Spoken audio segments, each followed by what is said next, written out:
Testing 1, 2, 3.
Test.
The committee will come to order. Thank you for joining me today. It's safe to say that we're meeting to highlight the most unpopular week of the year in America, Tax Week. I've served on this committee a long time. I've never met anyone who enjoys the annual ritual of trying to decipher and obey the dictates of the extremely broken U.S. tax code. Unfortunately, the process has grown increasingly frustrating over time. In 1935, the federal tax form required 2 pages of instruction. Today, the federal tax form requires 105 pages of instructions. Now, individuals and businesses spend approximately 6.1 billion hours complying with the tax laws, equivalent to 3 million full-time workers each and every year. And American taxpayers spend more than $31 billion on software and professional tax preparation services each and every year as well. With a system this broken, we can't continue to accept the status quo. Americans should not be forced to endure another year of this miserable experience. The Ways and Means Committee, we're committed to moving forward on pro-growth tax reform that will make our tax code simpler, fair, and flatter. And we're also working to hold the Internal Revenue Service accountable to the American people. Americans send a significant portion of their hard-earned dollars to the IRS every April. They deserve an IRS that's committed to delivering the highest level of customer service to American taxpayers. That's what each of our bills is about today, making the IRS accountable from top to bottom to the American people. The first bill we'll consider, H.R. 3724, sponsored by Representative Noem, is a common-sense proposal that simply prohibits the IRS from rehiring employees who were fired for misconduct. An IRS worker who abuses the trust of his or her position and breaks the rules shouldn't be able to get his or her old job back.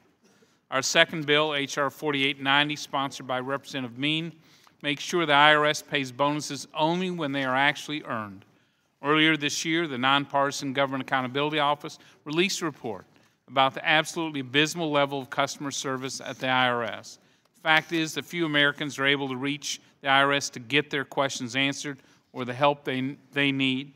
Until from the top, the IRS improves its horrible customer service record, the IRS should not be paying out big bonuses. Our third bill, H.R. 4885, sponsored by Representative Jason Smith, gives Congress the authority to determine how the IRS spends user fees. After all, if the IRS is going to charge American people fees for doing its job, taxpayers should at least have some way to ensure that these funds are being spent properly and go toward top priorities, like customer service. To tie these 3 bills together, IRS fees should go toward improving customer service and not paying out massive bonuses to reward inefficient bureaucracy.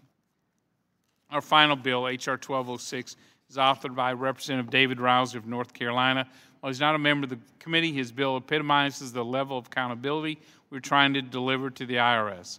Congressman Rouser's legislation would require the Treasury Secretary to certify that no IRS employees have serious delinquencies with respect to their own tax obligations. It's a height of hypocrisy that the IRS could have employees who are blatantly ignoring their own tax obligations. Each of these bills is a smart, common-sense proposal that will simply make the IRS more accountable to the American people. I'm pleased we're acting on them today and look forward to their consideration on the House floor soon. This time, I now recognize the ranking member for any general opening comments he may have. Thank you, Mr. Chairman. The bills before us today are not a serious exercise in oversight of the IRS. Republicans on the committee are using Tax Day as an opportunity to make further cuts to an agency that has already had its budget cut by around $1 billion over the last 5 years. During that time, the IRS was forced to cut 12,000 full-time jobs, according to the GAO. It reduced employee training, and it delayed overdue upgrades to information technology. Audits last year reached the lowest level in a decade, with less than 1% of taxpayers being audited. These cuts also resulted in terrible customer service and long wait times for hardworking taxpayers, as you see in this chart. That's unacceptable. As you can see, in terms of the yellow line, that's the amount appropriated, and the blue line is the average wait time. And you can see as appropriations went down, wait time went up. In a letter to senators in November, 7 former IRS commissioners appointed by Republican and Democratic presidents wrote that, and I quote, "Over the last 50 years, none of us has ever witnessed anything like what has happened to the IRS appropriations over the last 5 years, and the impact these appropriation reductions are having on our tax system," end of quotes. This year, as the chart shows, as I indicated, customer service at the IRS is expected to improve slightly due to the additional $290 million in funding included in last year's omnibus, specifically for improvements in customer service. But that is still not enough.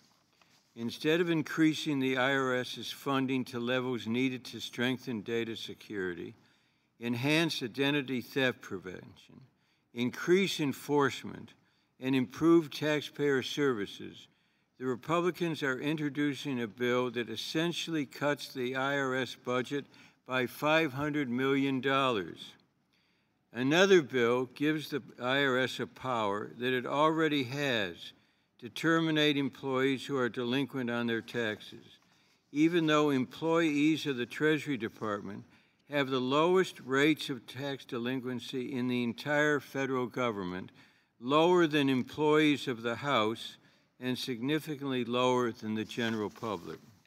If Republicans are really concerned about customer service and about the IRS doing its job effectively and efficiently, they should put forth a budget that restores the agency's full funding. I yield back. Thank you. The committee will now proceed to consideration of H.R. 3724. Without objection, the measure will be considered as read and open for amendment at any point. This time, I offer an amendment in the nature of a substitute which was distributed in advance along with the green sheet explaining it. Without objection, the amendment in the nature of substitute shall be considered as read, open for amendment at any point, and considered base text for the purpose of an amendment. I would like to say that H.R. 3724, the Ensuring Integrity in the IRS Workforce Act, I skipped over Mrs. Nome recognizing the bill sponsor to explain her bill. If you did that at this time, and then we'll move on. Thank you. That's all right, Mr. Chairman. I forgive you. Thank you for bringing my bill. You're welcome. I would like to just address quickly my bipartisan bill, the Ensuring Integrity in the IRS Workforce Act. With tax day just around the corner, most Americans have finished filling out their tax forms, filling out form after form, giving the IRS their Social Security numbers, birth dates, wage data, and even more. In 2014, the Inspector General for the IRS released a report that draws serious questions about those whose we hand our information to and what happens to it after it arrives. More specifically, an audit of the agency's hiring processes found that the IRS rehired hundreds of former employees who the IRS had previously fired because of conduct problems. The IRS rehired employees who had filed false documents, they failed to pay their own taxes, even access sensitive taxpayer information without permission. And to think that somebody could inappropriately access tax information, get fired for doing so, and then be rehired a few months later is just completely unacceptable. But it's happened, and it's happened more than once. These stories really border on the edge of ones that are just difficult to believe. One employee had been absent without leave for a total of 8 weeks worth of work. As a result, the employee was fired, and the words "do not rehire" were stamped on their file. And still, the IRS rehired this person. The IRS failed to acknowledge its mistakes or even make changes to processes. According to the Inspector General, the IRS's response to the report was that it believed its current process was good enough. If the IRS leadership thinks their current processes are protecting taxpayers, then they need a reality check. And the Ensuring Integrity in the IRS Workforce Act is a simple bipartisan fix to a serious problem. The bill does what the IRS bureaucracy in Washington, D.C. has refused to do. It stops them from hiring former employees who have been fired for cause. My staff and I have met with frontline IRS employees in South Dakota who are sincere. They work hard. My bill is not aimed at them. It's aimed at the IRS bureaucracy here in Washington that could have addressed this problem on its own and chose not to do. They've refused to fix it themselves. There's no reason that the IRS leadership in Washington shouldn't be held to the same standard to which it holds you, the taxpayers. With this legislation, we can hold the IRS accountable for its hiring practices and ensure a high-quality workforce for the agency. I urge my colleagues to support the bill. Thank you, Mr. Chairman, and I yield back the balance of my time. Thank you. I now recognize Ranking Member Levin or his designee for a statement on the bill. On the other bills, I'm going to yield in most, if not all cases, to colleagues.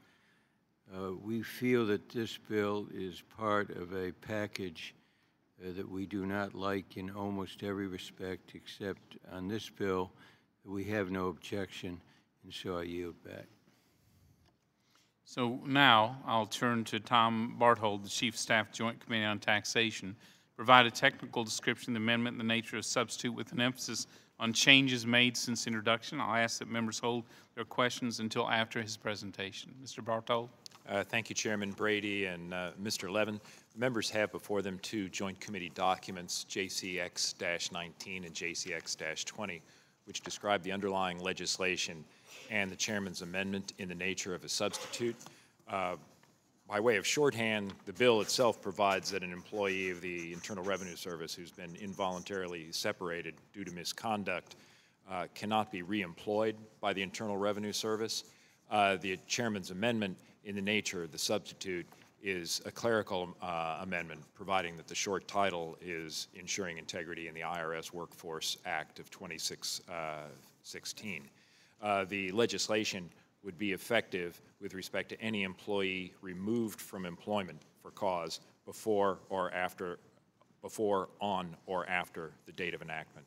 Be happy to answer any detailed questions that the members might have about the underlying legislation. Thank you. Are there any questions about the amendment and the nature of a substitute? Does anyone wish to strike the last word? Mr. Chairman? Mr. Dogg, you're recognized. Mr. Chairman, as usual, this markup really misses the mark. If the majority is serious about making the Internal Revenue Service work better, it would not be cutting its funding.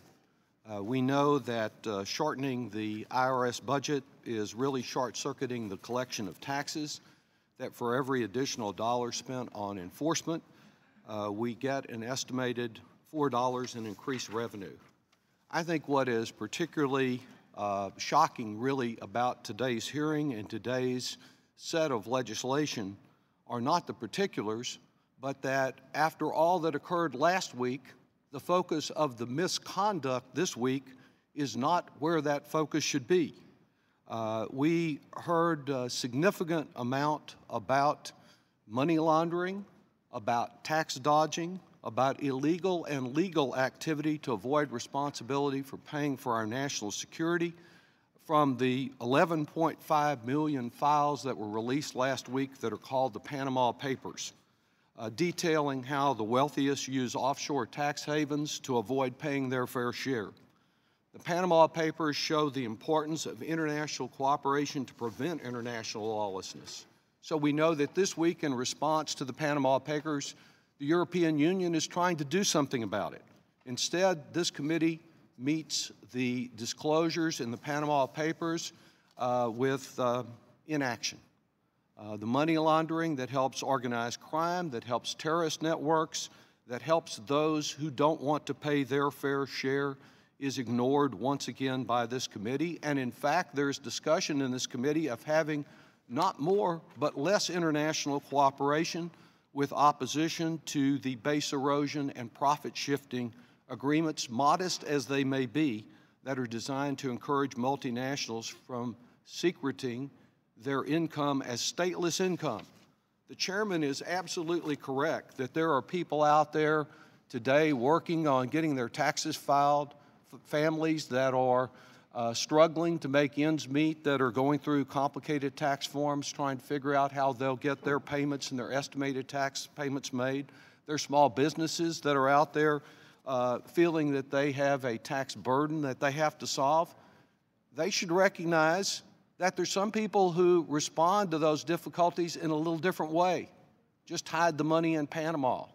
Just get an expensive set of accountants and consultants and tax lawyers to help you dodge and hide your profits abroad so that you don't have to pay the same rate that that small business or that individual family has to pay. Only because of efforts that Mr. Levin, myself, and a number of other members made did we succeed in getting a tax information agreement with Panama. Because Panama wanted a free trade agreement approved here, they finally agreed to that agreement. The Internal Revenue Service needs to have the resources to use that agreement now to ask Panama to produce any bank records that it locates on what we know already from the disclosures in the Panama Papers are about 200 Americans that are named and their shell corporations and their dealings with this law firm in Panama at the center of the discussion. This morning, we could be focused on genuine misconduct. The misconduct that I seek to deal with in the Stop Tax Haven Abuse Act that is designed to address concerns about tax dodging, tax avoidance that would mean billions of additional dollars to address our national debt, to address our other responsibilities.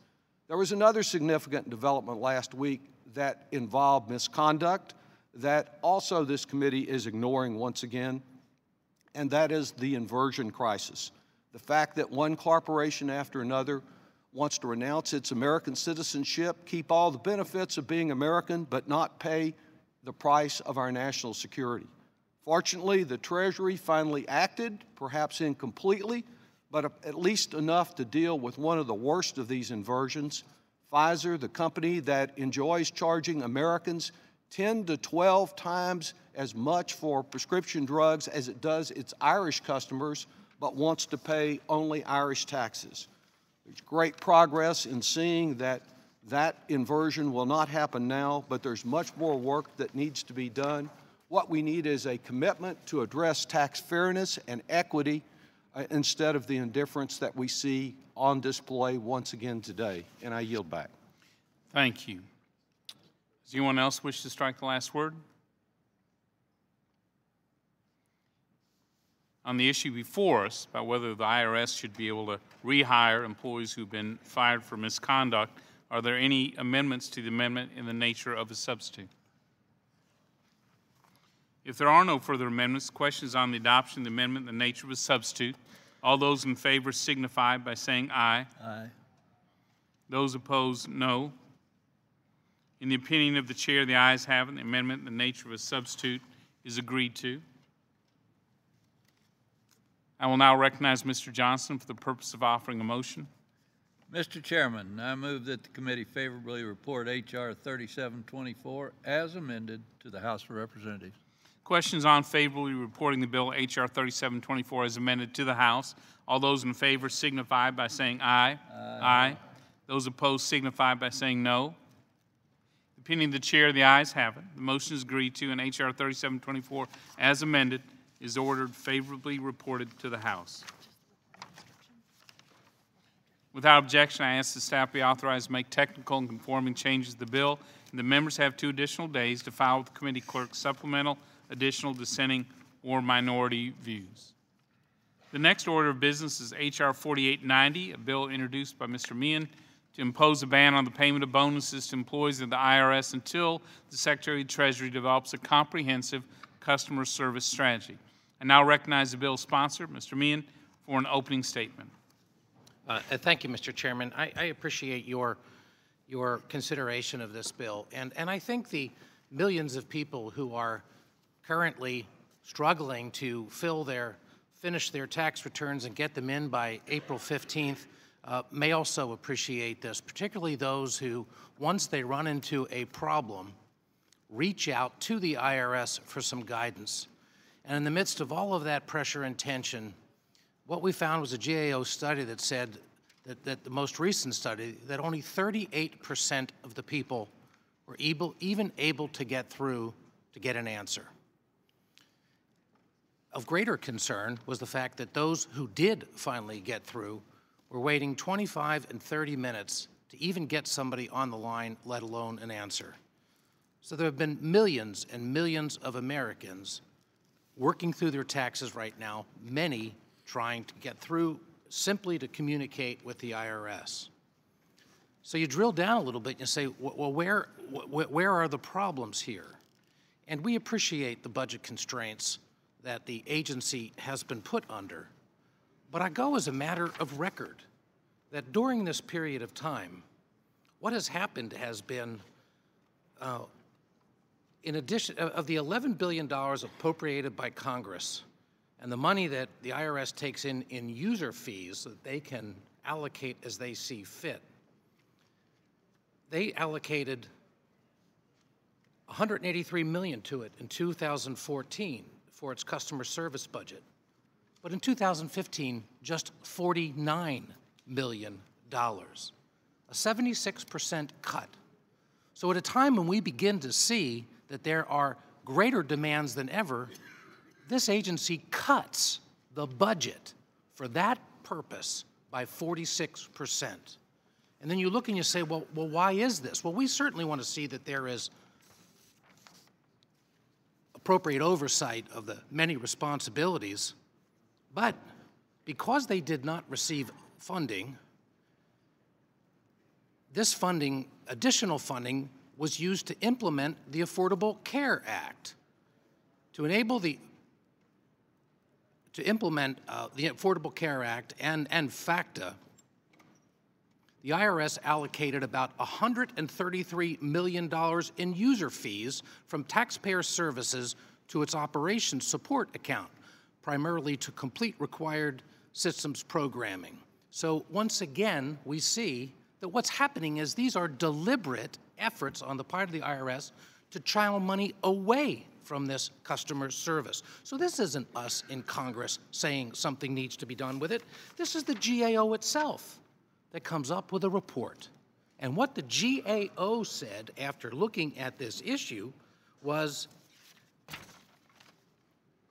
the IRS's own mission statement was to provide American taxpayers top quality service. But the GAO reported that neither the Department of the Treasury nor the IRS have developed a comprehensive customer service strategy to identify adequate levels of service or incorporate taxpayer expectations or best practices.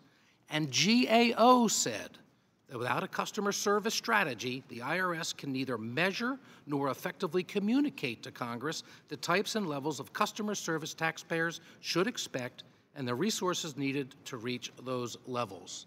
Now, nobody wants to hold hardworking employees in the middle of this, but you shouldn't be paying bonuses, and the management has the responsibility to assure that they create a priority on assisting taxpayers. And so this legislation says to bring accountability to the process by requiring the IRS to complete a customer service strategy before it pays out the bonuses. It doesn't say you may never pay out a bonus.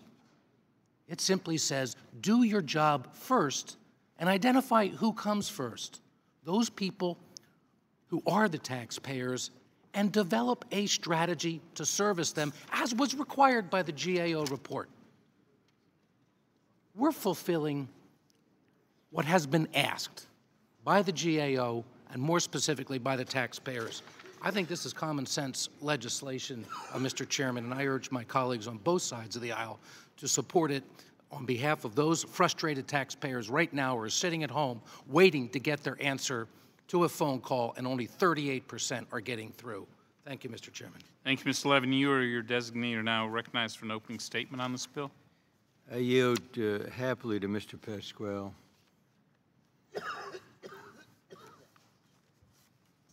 Mr. Chairman, thank you, Ranking Member. In the support for the bill before us, H.R. 4890, which I will vote no on,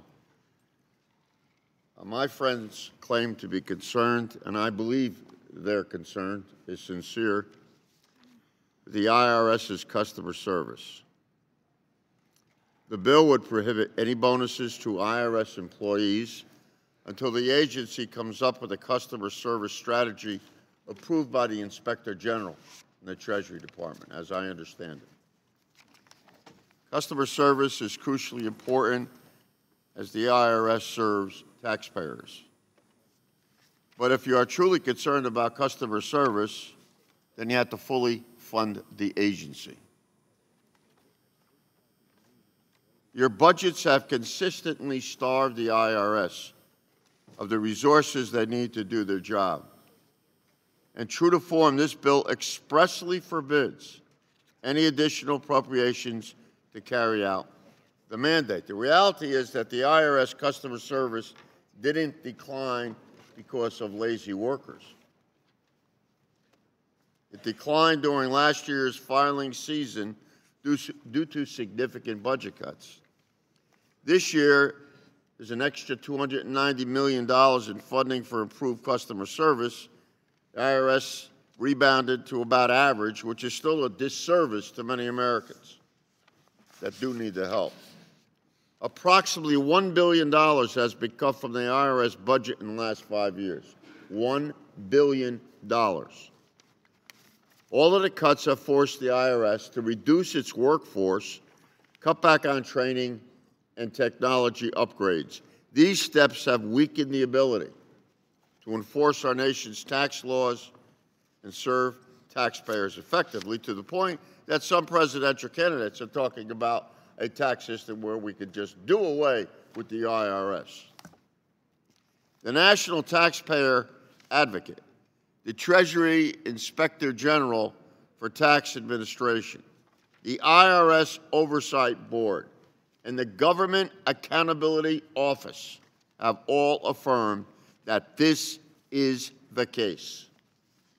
7 former IRS commissioners wrote that, quote, over the last 50 years, none of us have ever witnessed anything like what has happened to the IRS appropriations over the last 5 years and impact these appropriations reductions are having on our tax system, unquote. The percentage of callers, let's get down into the weeds. Let's get down into what are the facts. The percentage of callers able to reach a live person in the IRS in the 2015 filing season was just 43%. And the average wait time was 28 minutes. You can't make this stuff up. At one point during the filing season, the Taxpayers Protection Program line, which answers calls for victims of identity theft, was not answering 90% of the calls. Full-time IRS employees funded by annual appropriations has declined by 12,000 between 2011 and today. So it's very convenient to handicap the agency and then point the finger at them for not functioning. That's pretty cool. While we passed legislation increasing the IRS workload, we reduced their funding and we reduced their workforce. And with the rise in organized crime engaging in identity theft and tax fraud, diminished resources do not allow the agency to keep up. Although these cuts aim to hurt the IRS, you cannot ignore the fact they are hurting the taxpayers. So while I deeply respect my colleague from Pennsylvania, I find this bill to be almost hypocritical and ineffective at solving the real problem here, which is self-inflicted on our part. And I urge a no vote, and I yield back. The committee will now proceed to consideration of H.R. 4890. Without objection, the bill will be considered as read and open for amendment at any point. This time, I offer an amendment in the nature of substitute, which was distributed in advance, along with the green sheet explaining it. Without objection, the amendment in the nature of a substitute shall be considered as read, open for amendment at any point, and considered base text for purpose of amendment. I'll now turn to Thomas Bartold, the Chief of Staff of the Joint Committee on Taxation, to provide a technical description of the amendment in the nature of substitute with an emphasis on changes made since introduction. I ask that members hold their questions until after his presentation. Mr. Bartold. Thank you, Mr. Chairman. Mr. Levin, the members have before them two joint committee documents, JCX 23 and JCX 24, which describe the underlying legislation, H.R. 4890, and the chairman's amendment in the nature of a substitute.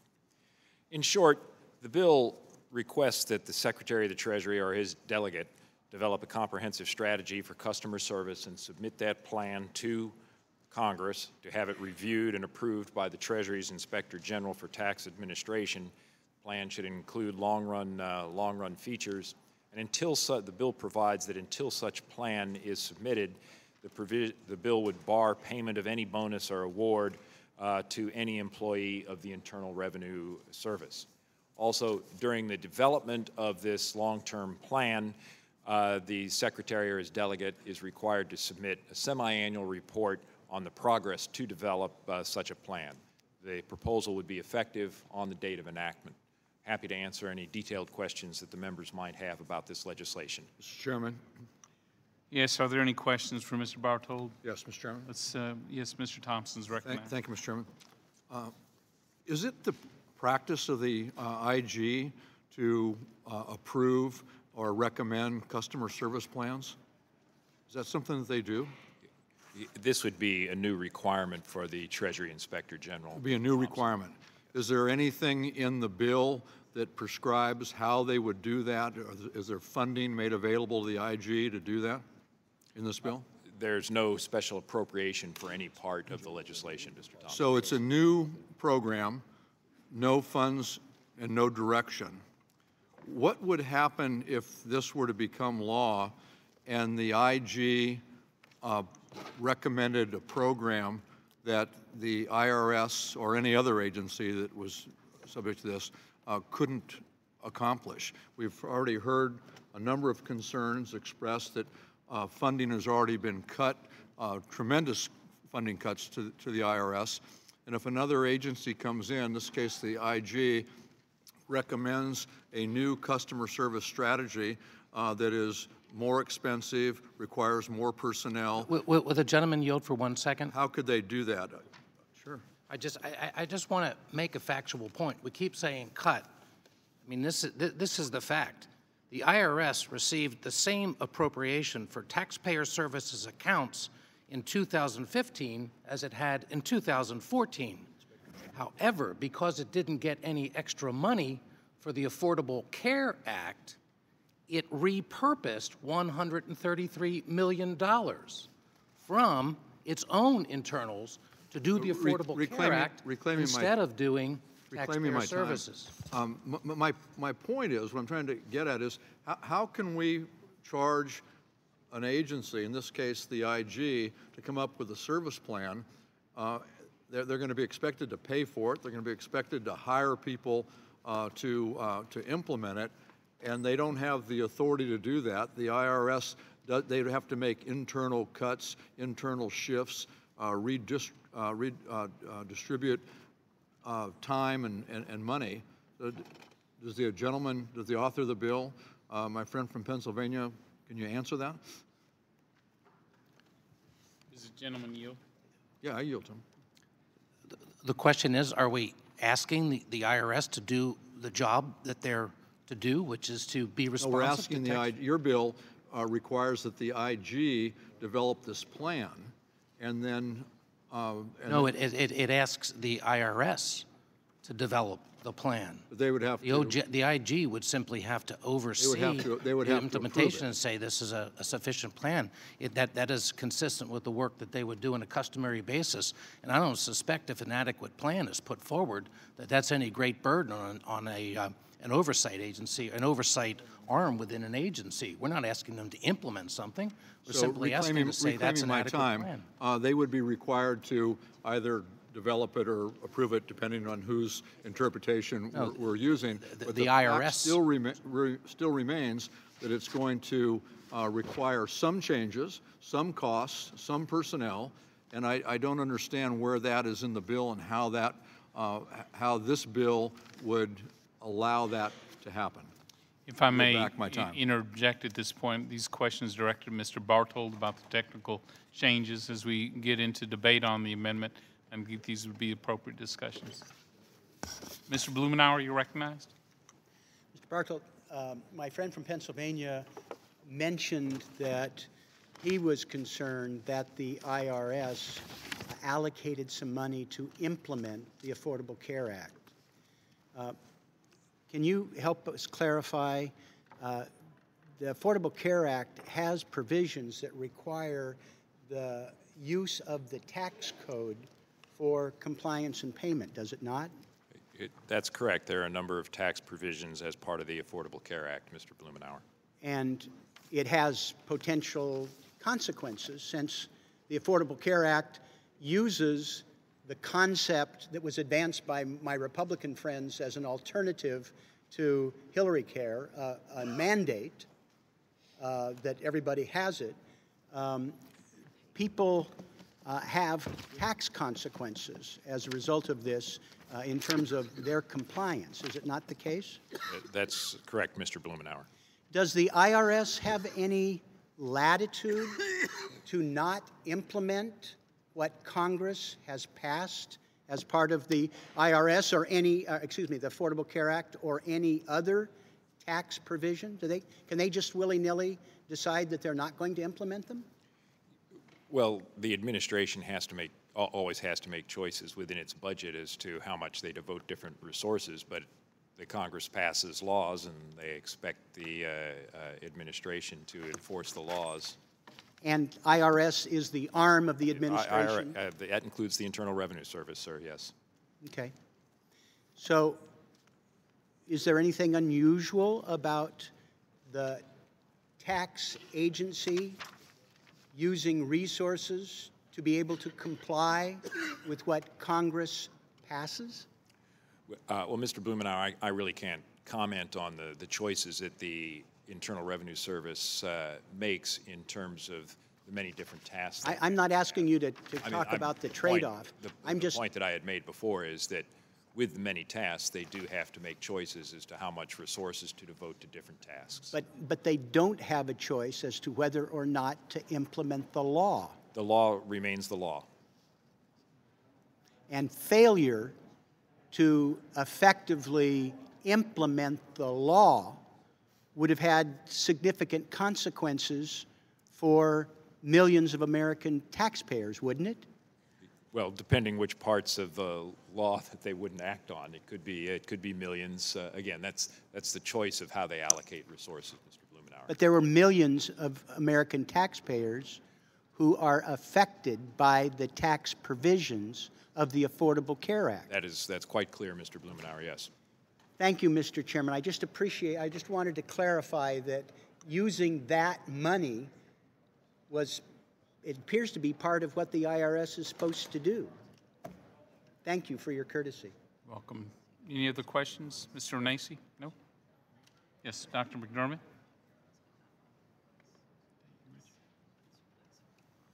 Thank you, Mr. Chairman. In reading this two-page bill, you're trying to find the specifics of this plan that the IRS is supposed to write. And it says that it shall be based on service provided by the best in business and customer expectations. Now, does that implies the Boston Patriots, for instance, they give bonuses to Tom Brady. It's because he got so many touchdowns and he had so many few interceptions and completions and so forth. The specificity of that is right in the contract. So what I'm trying to understand is what is the IRS being put out there to do in designing this? Or maybe it's Comcast. Is it like Comcast where you have a telephone tree with 27 places to go to before you talk to a human being? Is that the kind of customer service we're looking at? What is implied by this, the best in business and consumer expectations? Because the IG is going to be sitting there and they're going to come with a plan to him and he's going to have to say, well, let me see, what's my standard here?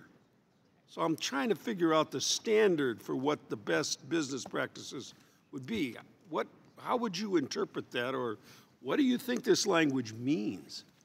Well, thank you, Mr. McDermott. The language in the bill is trying not to be overly prescriptive and direct the commissioner of the IRS, for example, to only do something this way. I read the language as saying, develop a plan, come up with certain goals, what are considered good norms within American business practice, identify those, and essentially submit this report to Congress saying, here's what we think would result in good customer service. We think good customer service would be represented by A, B, and C. And then the requirement on the Treasury's Inspector General is essentially to comment on that plan. And it would then be within the purview of the Treasury Inspector General to say, well, we think you've sort of misread what might constitute good customer service. Here's a comment, perhaps you should revisit, which is the Treasury Inspector General, typically when they're reviewing IRS operations, comments on how they're doing things, identifies shortcomings, asks for, and then the commissioner responds and says, well, we kind of disagree because of this, or you didn't understand that, or yes, you're right, and we're going to do that. It envisions, I think the bill envisions a back and forth process, which then submits a plan for Congress to review. So the Inspector General will have no standard except what's in his own head. He will not, it says the best of business. I was thinking, I just got a survey from my healthcare provider, and they asked me, it was my contact with the hospital and the doctor, was that good and all this, and down at the bottom was the doctor a nice person? Did he do a good job? So it's going to be in this this IRS thing that if the customer doesn't say that it's a good contact with the IRS, then there will be no bonus, because you wouldn't give a bonus to somebody who didn't satisfy the customer. And we heard this morning, we had a hearing or a meeting with prosecutors about opioids. One of the problems with giving pain medication is a patient comes in, I have pain, and if they don't walk out with a prescription, they haven't been well served. So they would mark down bad service because I went to the doctor and he didn't give me what I went there for, or for antibiotics if I have a cold. I have a viral infection, I want antibiotics even though it's not appropriate. Now, how does the IG get into making those kinds of decisions about whether there's been good customer service or not?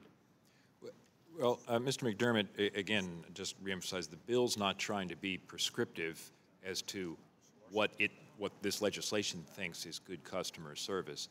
It's asking the Secretary to come up with a plan, tell Congress what the Secretary thinks would constitute good customer service, how they would hope to achieve good customer service, and then they're asking for comment, and then it asks for comment from the Inspector General. Does this sound like good customer service? Does this sound like a plan that would achieve that? Time has expired. Mr. Kelly, you're recognized. Thank you, Chairman.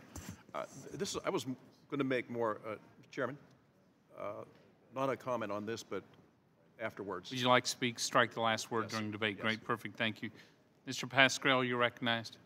Well, Mr. Chairman. I'm sorry, Bill.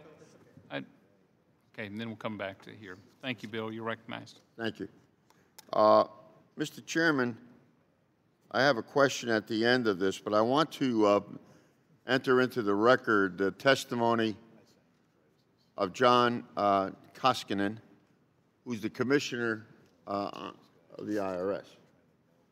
He gave this testimony before the Senate Finance Committee on February the 10th of this year, 2016. And if I can just quote a small portion of what was a 5-page testimony. We will need to continue the exception-only hiring policy that began in fiscal year 2011. I explained before what's happened over the past 5, 6 years. He continues, leaving us unable to replace most employees we lose this year through attrition. In fact, he writes and testified, we expect the IRS workforce to continue to shrink by another 2,000 to 3,000 full-time employees during 2016, equaling a loss of over 17,000 employees since 2010. And anybody who sits and talks in front of this committee and is trying to make the problems here what they're not, and I'll ask the question, you know how many more taxpayers have to be served by the IRS in those 5 years? I yield back. Mr. Pascal. You know the answer to that question? Do you have a question for Mr. Bartol? Yes, Mr. Bartow. Do you know how many more people have to be served by IRS in the very 5 years that we lost 17,000 employees? Do you know how many have to be more from 2016 to 2015? Let me ask that question. I think our projections are that the number of individual filers is increasing roughly in proportion to the population, so 2 to 3% per year.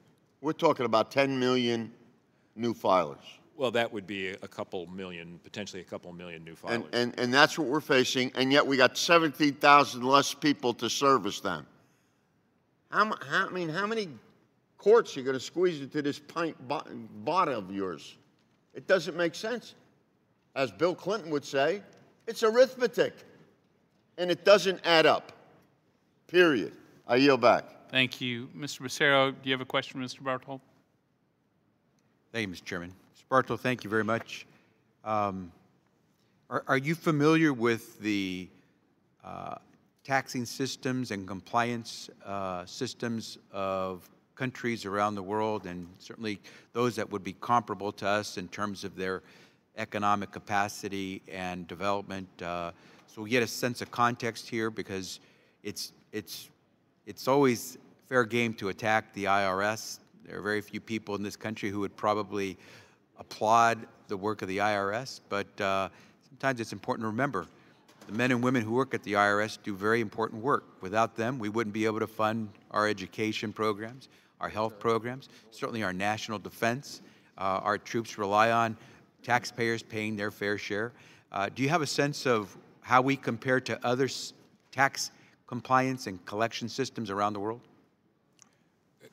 I can't claim to be expert in what all the other Western economies do, but my colleagues and I have done some comparative work from time to time. What sort of dimensions are you thinking of making the comparison in terms of referring number again of employees or budget sizes? Or Bartol, let me refer you to the testimony of Mr. Costigan that my colleague just referred to, my colleague from New Jersey just referred to. According to Mr. Costigan, according to the statistics compiled by the Organization for Economic Cooperation and Development, OECD, which tracks the 20 or 25 top economically developed countries, most countries spend on average about $8.87, about close to $9 to collect $1,000 in revenue from their taxpayers. The U.S. rate's pretty good. We spend about $4.70 to collect $1,000 in revenue from American taxpayers. So for half the money, we collect the same amount that does Great Britain, Canada, Australia, Germany, France. And so they are doing pretty good work. Doesn't mean they're perfect, but they are doing pretty good work in collecting. I think Mr. Pascrell was trying to get to the point that for an agency which in 2010, because we're a large country, 330 million people, to collect from individuals and corporations takes quite a bit. Back in 2010, fiscal year 2010, there were 94,000 IRS employees trying to do that work of voluntary tax compliance on behalf of all American tax filers. Do you know how many there were, how many people were working for the IRS in 2015, fiscal year 2015? I would have to check, Mr. Becerra. So the number I'm showing here is 78,000. So a drop of some 16,000 workers in 5 years. And to Mr. Pascrell's point, in those 5 years, the number of tax filers, corporations or individuals, has actually increased by 10 million. And so now you have a proposal, which I think most of us would consider worthwhile, meritorious, to try to make sure IRS is doing its work. But if you're going to just add another requirement without providing the resources so that folks can do the work, then what you're simply doing is piling on to the work which Commissioner Koskinen pointed out included new jobs to track the Affordable Care Act, because people, based on their income, it's determined how much of a tax credit they'll get to offset the cost of their new health insurance. There's the issue of foreign account tax compliance. That's new to them. There's the issue of the new certification requirement for professional employer organizations that they have to monitor. There's the new or the reauthorization of the health coverage tax credit. There are new passport restrictions that they have to monitor. There's the private debt collection program that was recently instituted that they now have to implement. And there's the registration requirement for newly created 501c4 organizations, either the so-called nonprofits that end up spending more money doing campaigning and politics than they do doing social welfare. All of that they've got to do with no additional money. And so the question becomes, how do they do this new program if the Inspector General says you got to do all these new things, and the bill does not? Doesn't the bill say there shall be no new funds allocated? The bill does not allocate any additional funding, sir. And doesn't it say that there shall be no new funds allocated? Yes, but that's essentially the same. I mean, okay, so here we are telling the agency it's important to do more and do it well, but we're cutting back on your resources, cutting back on your personnel. It's a tough sell. It's a tough sell. I yield back. Thank you. Are there any other technical questions for Mr. Bartold? Does anyone wish to strike the last word? Mr. Renacci, you're recognized. Thank you, Mr. Chairman. I just spent a couple weeks back home in my district, and if the American people saw this, and I assume some people are watching, if they saw this debate, especially the hardworking American business owner, and especially the employees who have to do this, they would be shocked. But that's one of the reasons why they're so frustrated with Washington. This bill is not about funding. It's not about cutting funding. It's not about allocation. It's not about adding employees. It's about two simple things. It's about allocating bonus and resources to employees and establishing a customer service strategy. It's that simple. And the American people have to do this all the time. Small businesses have to do this all the time. Employees, supervisors have to do this all the time. We're asking the IRS to do something very simple that Americans do all the time in the business world. I came from the business world. If I went to one of my supervisors and said, look, I need you to come up with a strategy on giving out bonuses, they probably would come back to me within 24 hours. 24 hours, and they'd say, here's my strategy. And I would say, that's reasonable. We're asking the IRS to do something that American small business has to do, and we're arguing about staffing, and we're arguing about resources. That's not the purpose of this piece of legislation. The purpose of this legislation is asking the IRS to do their job and come up with a plan for customer service so they can allocate bonuses. I don't know why we keep going into all these other things, but that's why the American people are so frustrated with us. We talk about everything but the bill. The bill is pretty simple. I believe it's something that anyone could do in a couple days. This isn't about a week or a month plan, or this isn't about taking, your resources. This should be done, as I said, in a couple days. I would urge support of this by Republicans and Democrats. It's a simple way of asking the IRS to just do their job, and that's what the American people, they want to see us do our job, and they want to see the IRS do the job. I yield back. Thank you, Mr. Bastera. Do you wish to strike the last word? Thank you, Mr. Chairman. So I don't disagree with Mr. Renacci that we need to try to figure out a way to provide excellent government customer service. And to that point, I agree. Here's where I would disagree, in that it just happens because you come up with a good plan. And let me give you a quick example. You say to your employees, let's make sure that we're providing customer service that's prompt, punctual. And so let's say that if someone's calling, we're answering that phone within 4 rings, or we are resolving that phone conversation within 3 minutes. Some action is taken within 3 minutes. Or a customer walks through the door, that customer will have employee attention within 2 minutes of walking through the door. You come up with a plan that says that.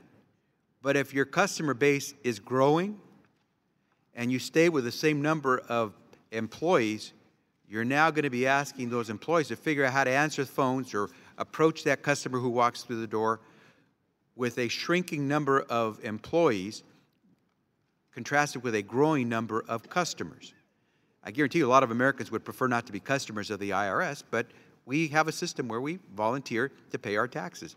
And so the IRS is going to have a growing number of customers every year. As Mr. Bartold mentioned, the number of people who file taxes grows by the growth in the size of our U.S. population. So we know we're going to have more customers coming through the door or making phone calls. We know from the records that the IRS doesn't have the personnel, in fact, is losing personnel at a time when its requirements to service people are growing. Calls answered in 2010, 36 million calls answered, 36.5 million calls answered by the IRS in fiscal year 2010. In fiscal year 2015, how many calls were answered? 18 million.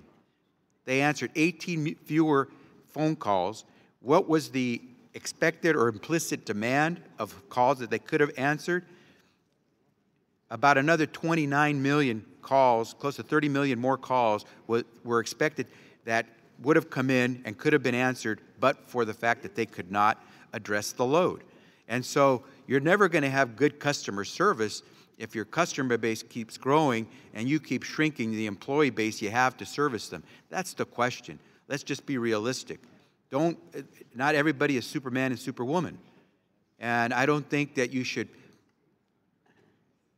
denigrate the people at the IRS and therefore deny them a decent compensation simply because we in Congress are not willing to fund the agency to provide the resources, the tools, and the personnel to get this done. You don't lose 17,000 personnel and not have an impact on your customer service. Maybe some of them weren't doing their work. Maybe some of them were laggards. But 17,000? And so let's be honest. Let's agree. I think we can all agree. Customer service should be number one.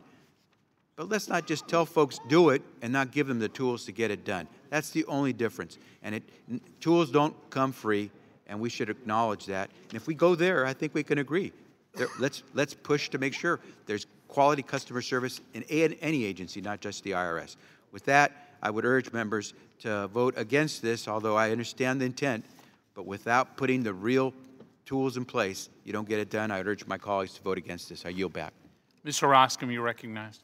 Thank you, Mr. Chairman. You know, this is not about, in my view, denigration nor denial. This is about having the IRS follow the guidance of OMB. Let me just refer you back. Let me refer the committee back to a majority staff report that was issued last year that outlined a number of areas where the IRS currently has the capacity to get the money they need to put into customer service.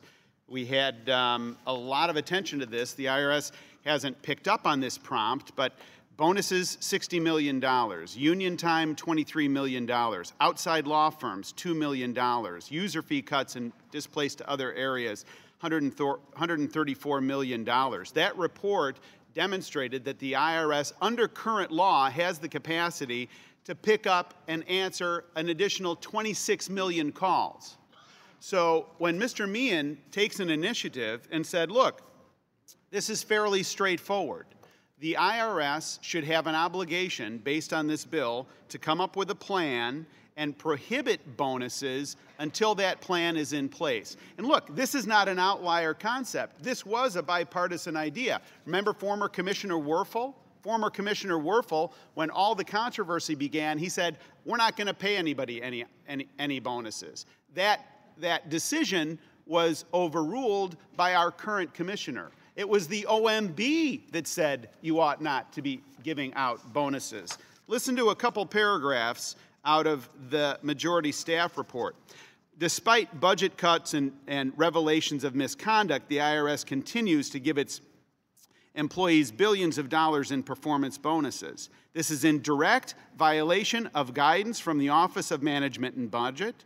In response to the Budget Control Act, OMB issued memoranda recommending greater scrutiny of bonuses awarded in fiscal year 2013. So we're talking about not just something that's just happened recently, but a pattern clearly, and that no bonuses should be given to employees unless required by law. Additional guidance from OMB issued in 2014 prohibited any bonuses in excess of 1% for non-senior executive service employees. So I think, in summary, Mr. Meehan's suggestion is reasonable, it's thoughtful, it's clear, and it says no bonuses without a plan. Pretty straightforward. I urge its passage, and I yield back. Thank you, Dr. McDermott. You're recognized to strike the last word. Mr. Chairman, I probably wouldn't have said anything, but Mr. Roscom raises a question. This committee put out, as I remember, something like $700 billion in bailouts for banks and financial institutions in this country since 2008. We saw continuing reports in the newspapers about banks paying bonuses and investment houses paying bonuses when they had taken the country down the drain and were coming here to get $700 billion. We didn't ask them, we didn't give them one single bit of information about what they should do with that money, or whether they should be paying bonuses. But we go after the federal employees, a very small, if you look at Treasury, it's only 1.3% of them have not paid their taxes, right? Whereas in the Congress, in our own staff, we have 5% who have not paid their taxes. Do we say that we should not give bonuses to our staff if they haven't paid their taxes? I'd be interested to see how many members on the dais have ever questioned their own staff as to whether they have any tax liens, or have any of them failed to file their tax reports, or anything else. And yet we have 5% of the employees of this body who have not paid their taxes. Now, when you go after them, and this 2-page bill says you're going to use the best practices from business, well, I guess that means we go to Goldman Sachs and Lehman Brothers is gone. Let me see, who else could it be? Oh, J.P. Morgan. We could go with to a gentleman J.P. yield. Morgan With a gentleman and yield. ask them for the yield. best practices. And the question is, how do you do this? And can you have anybody in the IRS who'd want to work more than an 8-hour day if there's no bonus system? Will the gentleman yield? Yes. Maybe they go no further. You get 15. Go ahead. Maybe they go no further than the Department of Labor, the Department of Agriculture, the Office of the Management and Budget, the Department of Education, all who have come up with customer service plans. The question is, if you're going to put it in law, it's not put in law for any of those other departments. They've done it administratively. But when you put it in law and you say that nothing can happen until the Treasury or the IRS IG signs off on it, there will be no program of bonuses because it will be endless, because the question will always be, does the IG want to come forward and say, I approved of this bonus program? No IG is going to ever want to approve it. I mean, I've been around this game long enough to watch how agencies operate. And when you give something as nonspecific as this, you will never have a standard that will be acceptable to the IG, because he will be playing what we know in the industry as CYA. And that's basically a situation you're setting up here so that there will be no bonuses in the IRS. That's what this is about, is to drive down the morale in the IRS so that more people will leave. You cannot have a civil society without a functioning government where federal employees are encouraged to do a good job. And to put this kind of piece of legislation, it's none of us disagree there should be a plan. But it's a question of whether you put it in law and who you give the ability to sign off on it. And that's where I come, that's my difficulty with it. It's not that it shouldn't have a plan. I yield back the balance of my time. Mr. Kelly, do you wish to strike the last word? I do, and thank you, Chairman. When then candidate Bill Clinton was running for office, he made a statement that kind of pivoted the whole election. That says, it's about the economy, stupid. I would just like to submit that maybe today, it's about the code, stupid. Listen, everything we're talking about is a code that is so onerous and so overwhelming that requires all these people. But I'd like to submit for the record also, Chairman, from the Fiscal Times from just the other day, the IRS collected record amount in taxes last year, $3.3 trillion. I'd also like to point out that the IRS is working with a very measly budget of, what, $10.9 billion? I think it's something like that. The IRS also has the ability, and I'd like to put this in the record too. This is from the Times, the Post in April of 2015. The IRS has the authority to decide how it spends the revenue from user fees that the agency collects. The amount of discretionary funds available to the IRS increased from $310 million in 2010 to $481 million in fiscal year 2015. But total funding for taxpayer assistance fell by 6%, according to the report. In 2011, the agency spent $129 million on taxpayer services and $79 million on operations support. In 2015, taxpayer services funding was scheduled to drop to $49 million, while the support funds were set at $411 million. It is about being able to set priorities. I would really, and I understand the questions that are coming up. This is not about the morale of the IRS or anybody that works for the government. This is about the morale of the hardworking American taxpayer. This is the person that we forget at the end of the day. This is the person that provides every single penny to run this operation. This is the person, this is these hardworking American taxpayers that are the co-signer on a debt that we are racking up at records amount. This is not about penalizing IRS employees. This is about working the same way we do in the private sector. You have got to be able to adjust, to be able to move. You've got to be able to pivot, to become more effective and more efficient. My gosh, we have asked every single person in this country to do more with less. The IRS commissioner says to his people, we're going to do less for less. If they think it was hard before, wait till we get them this year. We will make it so hard on them that they will become outraged and they will go after members of Congress to reinstate these things. All we're asking people to do, a bonus, is not for working 8 hours a day and doing 8 hours work. An honest day's wage is always on an honest day's work. You get bonus for going over and above what it is that you were required to do. You don't get bonus just for showing up for work. You don't get bonus because somebody says you should get bonus. It's based on real labor, on real product, on real progress. Mr. Meehan is not asking anybody to be penalized. We're not saying taking away the ability to give bonuses to people. We're not saying that at all. We're saying look at how you're doing it. Remember, none of us are spending just our own money. We're spending hardworking American taxpayer money.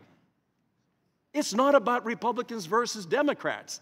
It's about the House of Representatives working for the American people to ensure that every single penny that we collect in taxes gets spent effectively and efficiently. This isn't about me against Bill. This isn't about any of us against each other. This is about making a model work for the people who fund it. When did that become such a novel idea? When the heck did it come to the fact that, oh, you really want to do is you really want to hurt these hardworking IRS people? I said, no, I want to really help hardworking American taxpayers who've not seen their wages grow, who've not seen their lot in life get any better, who are looking at something that looks like a downward spiral, and then we're sitting here arguing over this as if somehow we're attacking some segment of the population. Aren't we supposed to be the champions of those who elect us to go and represent them? It's not for us to fight with each other, it's to fight for them. So I thank Mr. Meehan, I think everybody that's proposed these bills. These are common sense pieces that make sense to every single American. I don't care if you're a Republican, a Democrat, a Libertarian, or an Independent. This is what it's about. This is our job. This is our responsibility. This is what we took an oath to do. We didn't take an oath to argue with each other about this and try to paint one person as a bad person and the other person in another way. This is about protecting hardworking American taxpayers' money, and it's asking the IRS to come up with a turnaround plan the same way we've asked every single American to do more with less. And I would hate like heck to ever go into any business where the guy running the place or the girl running the place says, you know what, you're going to have to do less with less, and if you follow that kind of a mantra, I guarantee you'll be out of business, but you'll be able to feel good about it. This is absolutely insane that we're even having this conversation. The fact these are really good pieces. They need to be passed. Mr. Chairman, I thank you. Mr. Meehan, thank you so much. And all the rest of the people who have pieces up, thank you so much for trying to stand up for hardworking American taxpayers and not against government employees. All time has expired. Thank you. Dr. Davis, you're recognized. I move to strike the last word, and I ask unanimous consent to submit for the record a letter that I received from the National Treasury Employees Union expressing their position of being in opposition to most of what we've talked about and are talking about today. Without objection. I spent a great deal of the last 2 weeks in my office answering constituent calls, as I often do. And of course, several of those were from people who were trying to get through to the Internal Revenue Service. The last one was day before yesterday. A gentleman called, and he expressed that he had been on the phone with the IRS for an hour and a half, trying to get an answer or a response to a simple question relative to his tax liabilities. He didn't have any problem with paying whatever it is that he owed. He didn't have any problem with being in compliance, but he was just simply trying to figure out why it took him an hour and a half before he could talk to a representative to answer the question that he was asking.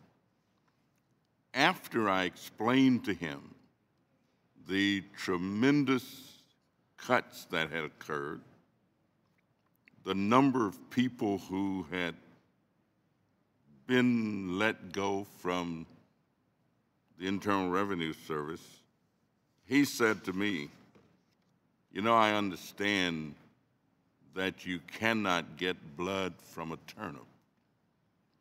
And no matter what you do with it, but I also understand that if you take an individual employee or a group of them who are excellent at what they do, who perform above and beyond the call of duty, who are creative, who want to do the best job that they can do, and yet they know that no matter how well they perform, there's no possibility of being rewarded in terms of receiving a bonus.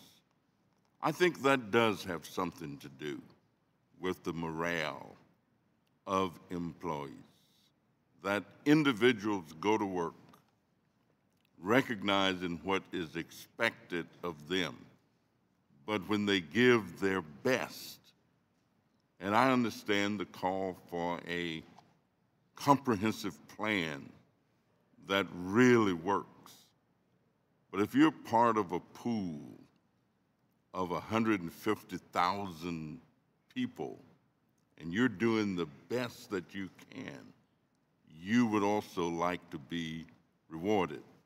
So while I am in agreement that we need a comprehensive plan that provides for the most effective service that there could be, I oppose this particular bill because it takes away from the individuality of the person who performs. I thank you, Mr. Chairman, and I yield back. Thank you, Mr. Pascrell. You wish to strike the last word? If I may. Thank you.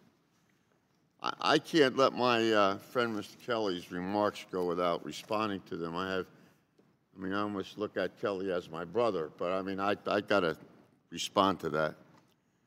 We can't even uphold the integrity of our own jobs and our staff's jobs. When we talk about the hardworking American people, that includes everybody. And we don't want any dead weight in the IRS. We're not trying to protect anybody. I don't even know the commissioner. I've heard him speak, never met him personally. But we can't even do this. Our staffs haven't had a raise in 6 years. We're afraid even to talk about it because a segment of your party doesn't want to talk about it. The economy will collapse if we treat the staff like human beings instead of chattel. So here we're going to protect the American people, the hardworking people. We ought to start right here in the Capitol. I could see the young people that have come to this Congress over the last 5, 6 years, and they haven't been, most of them, from my party. I don't know how they do it. Raising a family, and here, nobody puts anything to your head to run for public office, but we can't even respect our own integrity. So don't talk to me about the integrity, and hardworking. There's a lot of hardworking people, and believe it or not, there's a lot of hardworking people in the Treasury Department. What do you know about that? I yield back. Mr. Levin, you are recognized. Take the last word. If you could put the chart back up. This chart shows what's happened to waiting periods when the appropriation has gone down. In the omnibus bill, we provided for some additional money, $290 million, and that's going to help in terms of waiting times for customer service as shown by this chart. And I don't say this personally, but I think it needs to be said, that the sponsor of this bill and a number of other people on this committee voted against the omnibus bill that has the money in it for additional service by the Internal Revenue Service. So I don't know how anybody goes home and says, look, I want to improve the service of the Internal Revenue Service, and so I propose legislation eliminating any bonus until there's a plan, when that person and others in good numbers, not only on this committee, on the Republican side, voted against additional money to provide customer service. It's just totally contradictory. The plan is likely, if there is a strategic plan, to suggest what the IRS has been proposing, and that this institution provide adequate funding so the IRS can do its job. And so it's being said here, let the IRS do its job. I say to the majority here, do your job. And maybe somebody should introduce a bill that no member, no staff person here can receive a bonus until a budget is passed. Maybe you should propose that and penalize the staff here because you don't do your job. Would the gentleman yield? Yes. Perhaps also we could say that no staff would be paid a bonus until Supreme Court nominees are taken up as well. Well, maybe so. But look, you finger point at everybody except yourselves, including your votes. This chart shows dramatically what has been happening. And when your constituents call, as Mr. Davis has said so eloquently, and complain about the waiting time, you should think about this institution. And I know that the IRS is not popular, but to not provide the funds so that they can answer hundreds and hundreds of thousands of telephone calls at all is a disservice to your constituent. And that's really what this is all about. So don't vote no for funding. Don't vote no for that. And then blame the personnel in the IRS and say to them, you're doing your job. You can't get a bonus when you haven't done yours. I yield back. Thank you. I will move to strike the last word. This bill is about as common sense as there is one. Customer service is a core function of the IRS. Most Americans would say it's its number one function of the IRS. This bill merely insists that a real plan for delivering customer service occurs before the IRS pays bonuses.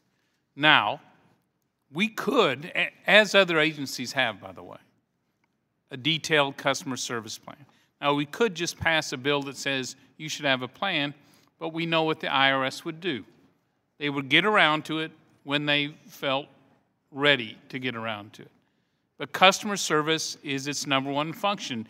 This is the IRS management, not workers, management, who misled this committee and then lied to us about targeting conservative organizations and people based on their political beliefs. This is the IRS management that stonewalled that investigation, continues to stonewall our investigations into their diversion of premium tax credits to other parts of the ACA. And today, as Mr. Meehan pointed out, they continue to divert funds from customer services to other functions. That's their priorities, their behaviors of IRS management.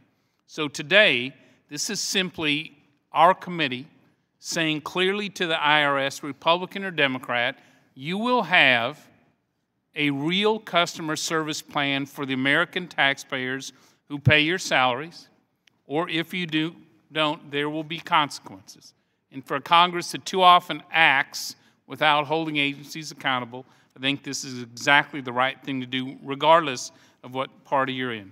With that, are there any amendments to the amendment in the nature of a substitute?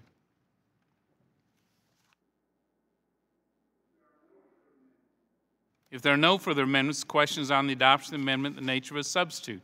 All those in favor signify by saying aye. Aye. Those opposed, no.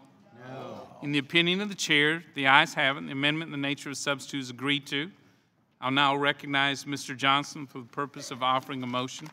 Mr. Chairman, I move the committee favorably report H.R. 4890 as amended to the House of Representatives. Questions on favorably reporting the bill as amended. All those in favor signify by saying aye. Aye. Those opposed signify by saying no. No, as for a roll call, Mr. Chairman. In the opinion of the chair, the ayes have it. Roll call. A roll call is demanded. The clerk will call the roll.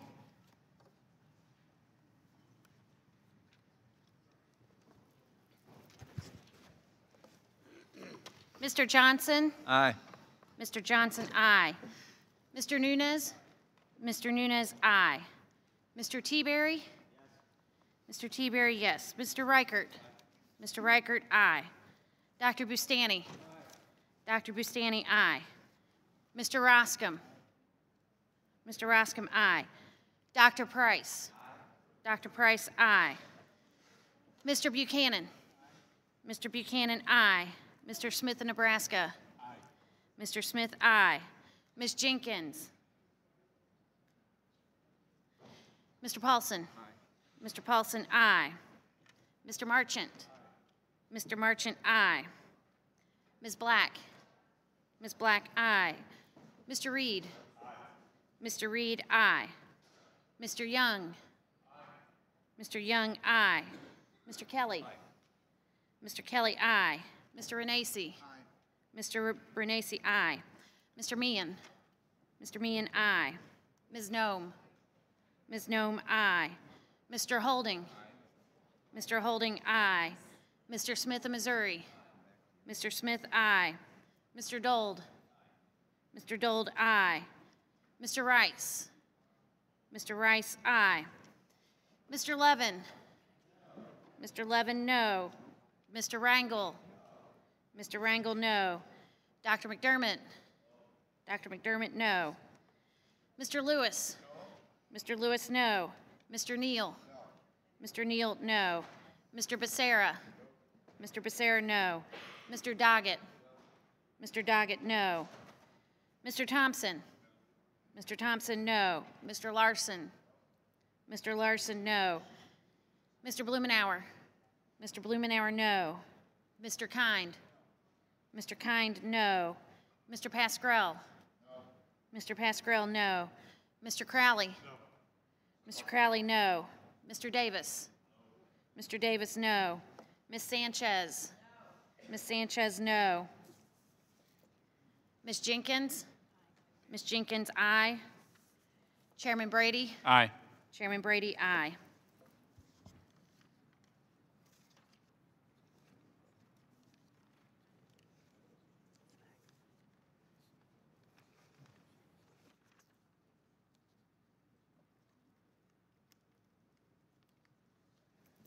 The clerk will report the vote.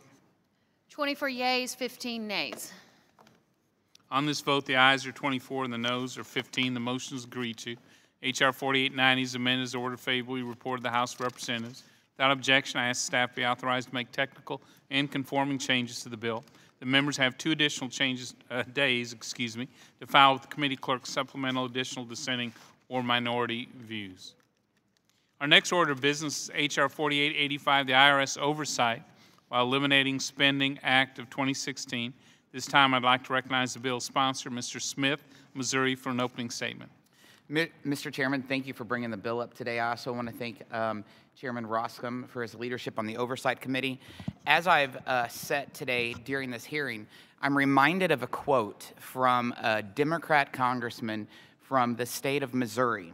And his quote is, "I come from a state that raises corn and cotton, cockleburrs, and Democrats, and frothy eloquence neither convinces nor satisfies me. I'm from Missouri. You've got to show me." Mr. Chairman, that correlates with exactly what the IRS is doing. They have not proven to this committee, they have not proven to the Missourians that I represent, and they have not proven to the American people that they are responsible stewards of user fees. Their user fees collect almost $500 million. It's nothing but a slush fund. Mr. Speaker, that's why we filed the IRS Owes Act. It provides Congress and the American public with greater oversight in how the IRS is spending valuable taxpayer resources. Our Constitution allocates the power of the purse to Congress, not unelected bureaucrats. As is, the IRS collects various user fees that sit in an account where they can spend the money without congressional approval. In the past, the IRS dedicated significant amounts of its collected user fees to improving the services provided to taxpayers who need assistance. As my colleagues and I on the Oversight Subcommittee have uncovered, the IRS in the past few years has turned these fees into a slush fund, diverting this money away from serving the taxpayer and instead putting it towards whatever they want, in particular the implementation of Obamacare mandates. In 2014, the IRS allocated $183 million in user fees to serving the needs of taxpayers. That's 44% of the entire slush fund. Yet in 2015, the IRS allocated a mere $49 million in user fees to help taxpayers. That is 10%. So from 1 year, they went from 44% of serving taxpayers to 10% in serving taxpayers at their own discretion. At the same time, the overall pot of user fees collected continued to grow. It projected to grow from $300 million in 2011 to nearly $500 million today. Instead of using those resources to grow taxpayer services, reduce wait times, and improve the public's interactions with the IRS, they are dedicating close to $200 million on technology to help implement and track the Obamacare mandates. It is no wonder that last year the commissioner of the IRS would call the level of taxpayer services abysmal. That is unacceptable. The IRS has shown no good faith effort to serve the taxpayers. It is the duty of the IRS to work for the taxpayers, not against them. Mr. Chairman, I'm reminded of a quote of our third president. President Thomas Jefferson said, "When the people fear the government, there is tyranny. When the government fears the people, there is liberty." Mr. Chairman, this bill is about liberty, it's about freedom, and it is about exerting Article I authority of the power of the purse of Congress, making sure that unelected bureaucrats are not spending the money improperly and unwisely. I ask for this body to support this bill. This time I recognize Ranking Member Levin or his designee for an opening statement. I yield to Mr. Blumenauer. Thank you, Mr. Levin, Mr. Chairman. I listened to the impassioned statement from my friend from Missouri and listened carefully to find out where there were resources that were spent not serving the taxpayer. I had an earlier exchange with Mr. Bartelt about the fact that the 16 million Americans who have benefited from the Affordable Care Act have a mechanism that Congress passed, and despite efforts from some of my friends on the other side of the aisle to repeal it, it is still the law that the IRS is complying with the law. Despite huffing and puffing, you haven't repealed it. It is still the law.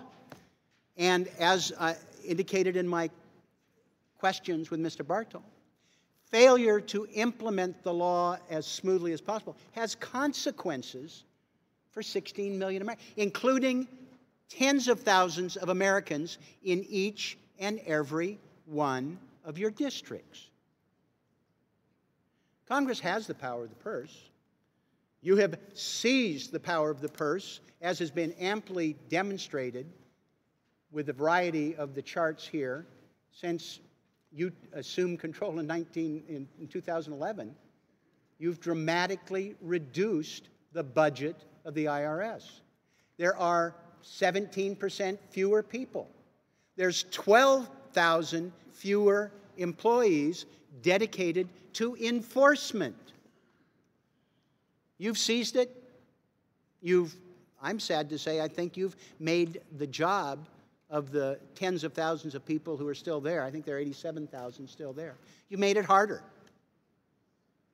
You haven't simplified the tax code in the period of time you've been in charge. You haven't repealed the Affordable Care Act. And I dare say that if the IRS had unilaterally decided that they weren't going to implement provisions of the Affordable Care Act anywhere else, your oversight people would go ballistic. You're supposed to follow the law. Well, they're implementing the law. It costs money. Now what you're proposing is to pull out $500 million more, which would completely offset the tiny amount that you've restored, in part because you've probably heard from the same professionals I've heard at home. When I sit down, and it happened just 2 months ago, with a round table of tax professionals, attorneys, accountants, and corporate officers who deal with tax compliance, they're deeply concerned. They can't get anybody on the phone. You have cut back in terms of these bureaucrats that are so dismissively characterized. These are men and women who can help them settle disputes. I had 2 people at the last meeting explain to me why they had clients who had legitimate points, where there was a mistake. In one case it was $1,000, in another case it was $2,000. But it was not worth their while to have their tax professional resolve it because the service has deteriorated to the point that it would cost them more in the time of the professional than they would get back. And I would say that the majority of the people that I met with were Republicans who were complaining. There are no audits anymore. These are people who earn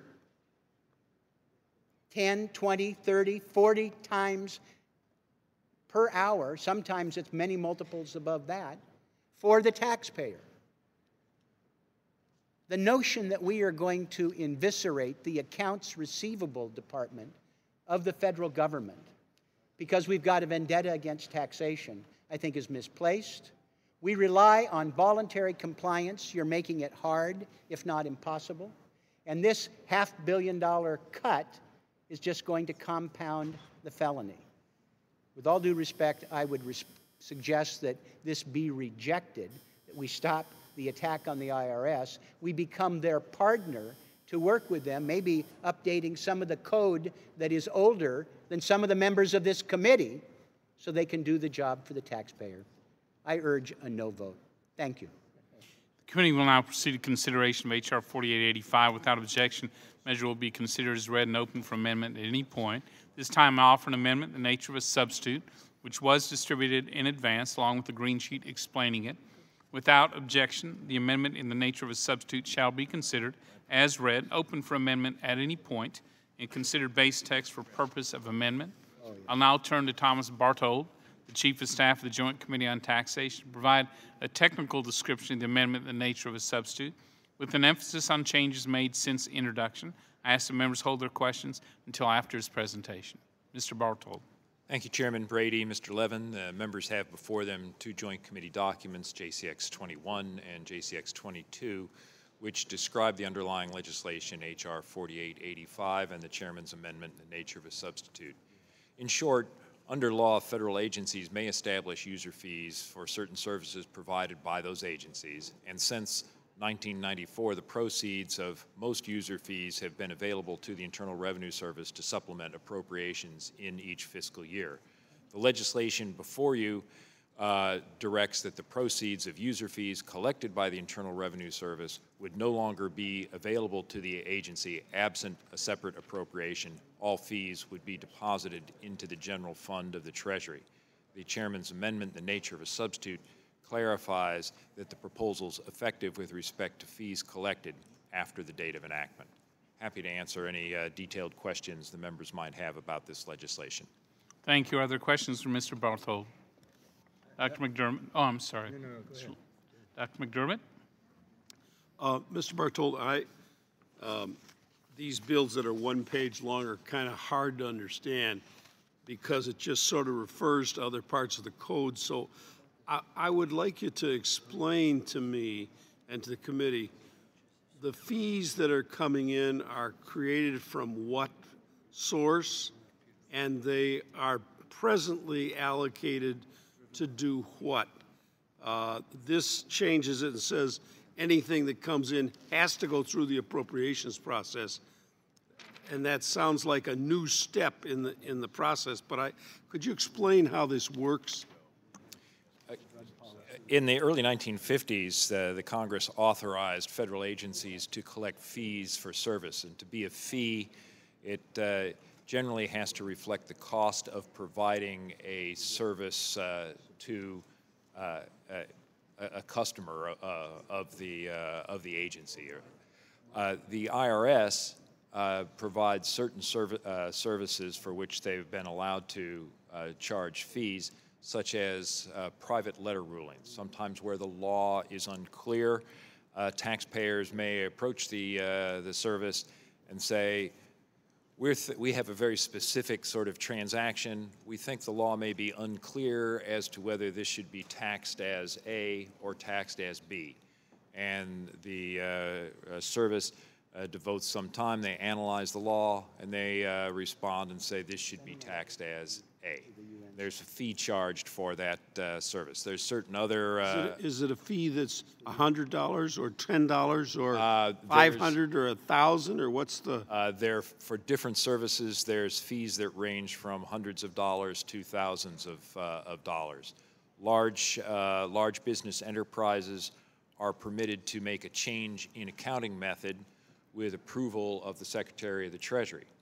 To review if it's a valid accounting method change, they seek an interpretation from the service. There's a fee charged for that. I'd have to look up the specifics, but I believe it's over $20,000. So we know the source of it. Now, how is the IRS then able to spend, at this point, before this law, what can they spend that money on?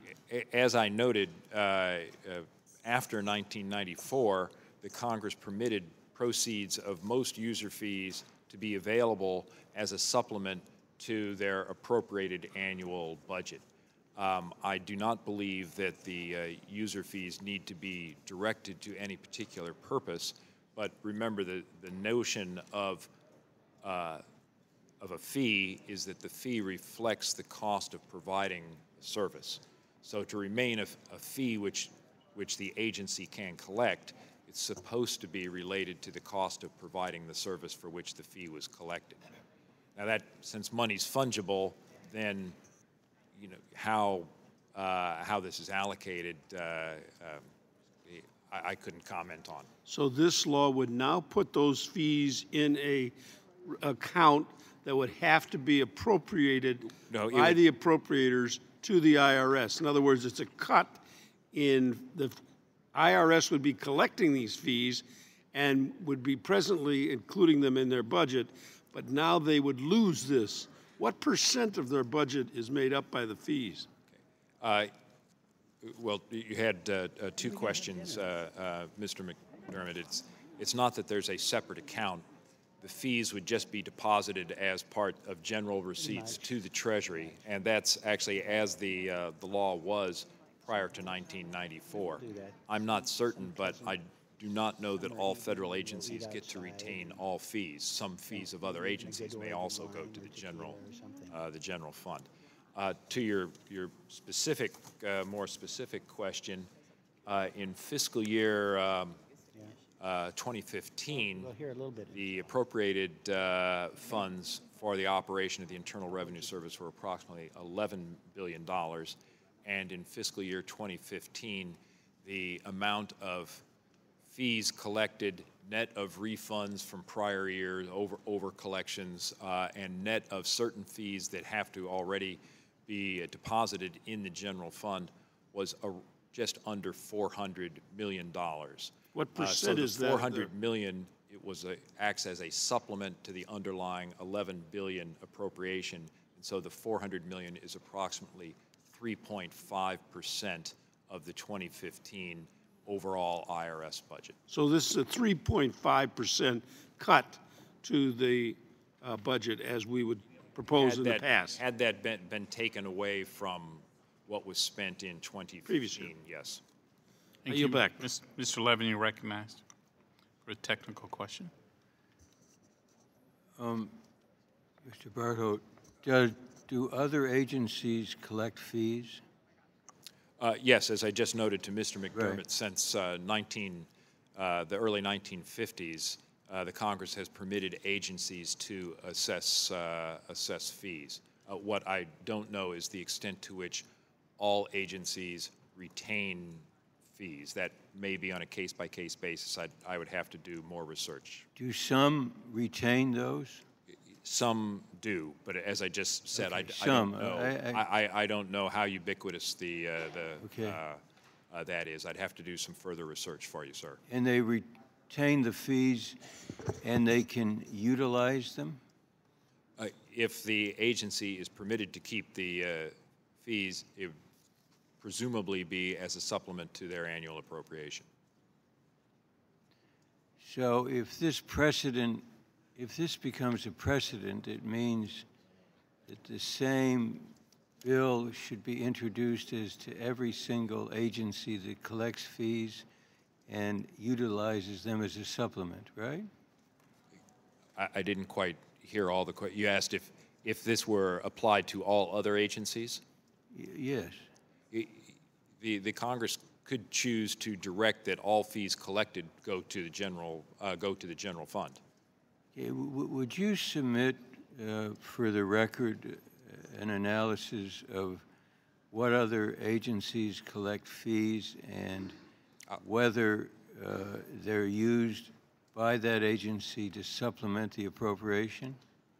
I will do my best to provide some supplemental information since a lot of this obviously doesn't involve tax work. It's not an area of expertise, but I will provide some supplemental information, sir, to the full committee.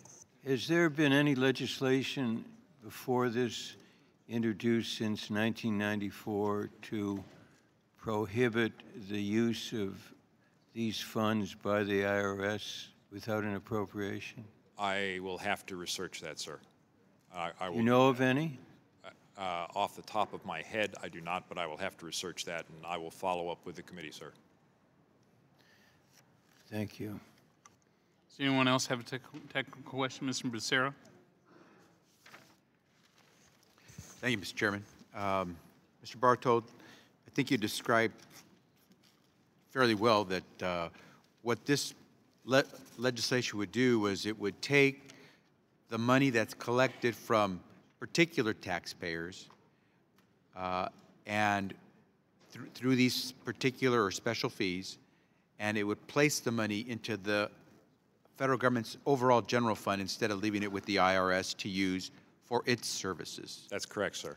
So let me make sure, because we're talking about a sizable amount of money, and we've had these last debates talking about how over the last several years the IRS's budget has actually shrunk while its workload has increased and there are more taxpayers filing returns, and we're asking them to do more and more without any resources. In this case, this bill doesn't ask them to do anything. It says, keep doing more work, but we're now going to take the money you collect to pay for that service. So let me make sure I'm clear.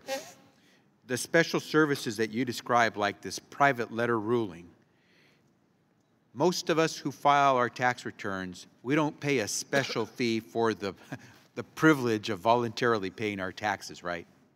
That's good. There's no fee for filing your return, Mr. Becerra. And the way we pay for the IRS's personnel and resources to actually be able to deal with our returns is through the general taxes we pay, right? From the federal budget, from appropriations. But periodically someone, you, I, some company may need a particular word from the IRS that what we want to do is legal or filing our taxes properly. So we need something special that not the millions of Americans who file their returns need. So the IRS says, well, that's a special service, so we're going to charge you a fee that we don't charge other folks because they don't ask for that service. That's a fair characterization, okay, Mr. Becerra. And so this legislation would say that the fee that the IRS charges to someone who asks for a special service from the IRS to do special work unrelated to the general work they do for the 150 or so million Americans who file their taxes, that fee that they've collected because they've done some additional work must no longer stay with the IRS. It goes into the general fund. It can be spent for anything. And so the IRS continues to have to provide these special rulings for particular taxpayers, but they're now no longer going to be able to collect the fees for having done that. So at the end of the day, IRS still has to process tax returns from 150 or so million tax filers, yet they're no longer going to have the monies that they would use for enforcement, for customer service, to provide to all those people, given that they had to use some of their resources and personnel time to do these special services. So at the end of the day, doesn't that mean that the rest of us, the rest of Americans who file taxes are going to get even worse service from the IRS if they have less money to do even more work? Mr. Becerra, I should clarify part of your description. The IRS is not required to provide special services. But then let me stop you there because let me stop you there. Let me stop you there. You do not have Mr. Bartow, let me stop you there. I'm sorry. Could I just Could you finish that answer? No, Mr. Chairman, it's on my time. What I'd like to do, be Mr. glad Chairman, to give you time. I just didn't get to hear. That will not be taken off of my time, will it? No, sir. Okay. Mr. Chairman, I was saying the services are somewhat discretionary. The IRS is not required to rule on a taxpayer request. It can be delayed. It can be put off. So one aspect of what you might expect from Mr. Becerra's analysis is that less of this work might be done. Now, that would have other consequences that... and we'll add that 35 seconds back. Thank you, Mr. Chairman. Appreciate that. And that actually helps clarify a bit more. So either we provide less services to all taxpayers, or you don't do this particular work, which could cause a particular taxpayer to make mistakes or go in a direction that could ultimately cause that taxpayer and tax collection, and of course that means the general population, to have more mistakes made. And so unless we're claiming that these particular special services are unnecessary, someone's going to lose. And so the point here is to make sure IRS can provide good service, whether it's generalized for everyone or particular. And so I'm trying to understand the efficacy, the value of taking money away from the service that it collected because it did a particular special service for a taxpayer who obviously requested it. And so it's a pay-as-you-go. If you want this particular service, you would pay for it. Mr. Bartold, does this proposal provide more money to, does it increase the size of the federal budget's revenues? There's no particular effect. It's a zero impact. So essentially you're taking money from the IRS to do services that have been requested, and you're not getting anything in return except perhaps more faulty returns, which could cost taxpayers even more money. You back. Are there any other questions for Mr. Bartold? Does anyone wish to strike the last word? Mr. Roskin, you're recognized. Thank you, Mr. Chairman. Just a couple of points of clarification based on some comments that my friends on the other side of the aisle made. To my friend from Oregon, who characterized the $290 million that came as a result of the omnibus into customer service as a tiny amount of money, if that's one serving of tiny, then what we're talking about today is two servings of tiny, because we're talking about $500 million. So, and then from the gentleman, the ranking member, I haven't done an analysis, but I would bet that a majority of both sides of this committee actually voted for the omnibus. So this is not a group that's been critical of that. This is a group that says we, by and large, recognize that more money needed to go into customer service. And so here's the real point. The point is not whether there's going to be money that's charged for private letter rulings and so forth. That money will continue to be charged. But the question is, who's going to maintain the disposition of it, and how is it going to be allocated? Should this be applied government-wide? Well, maybe, yeah, if you've got entities that have been acting with malevolence, I would argue, and some incompetence as the IRS has had.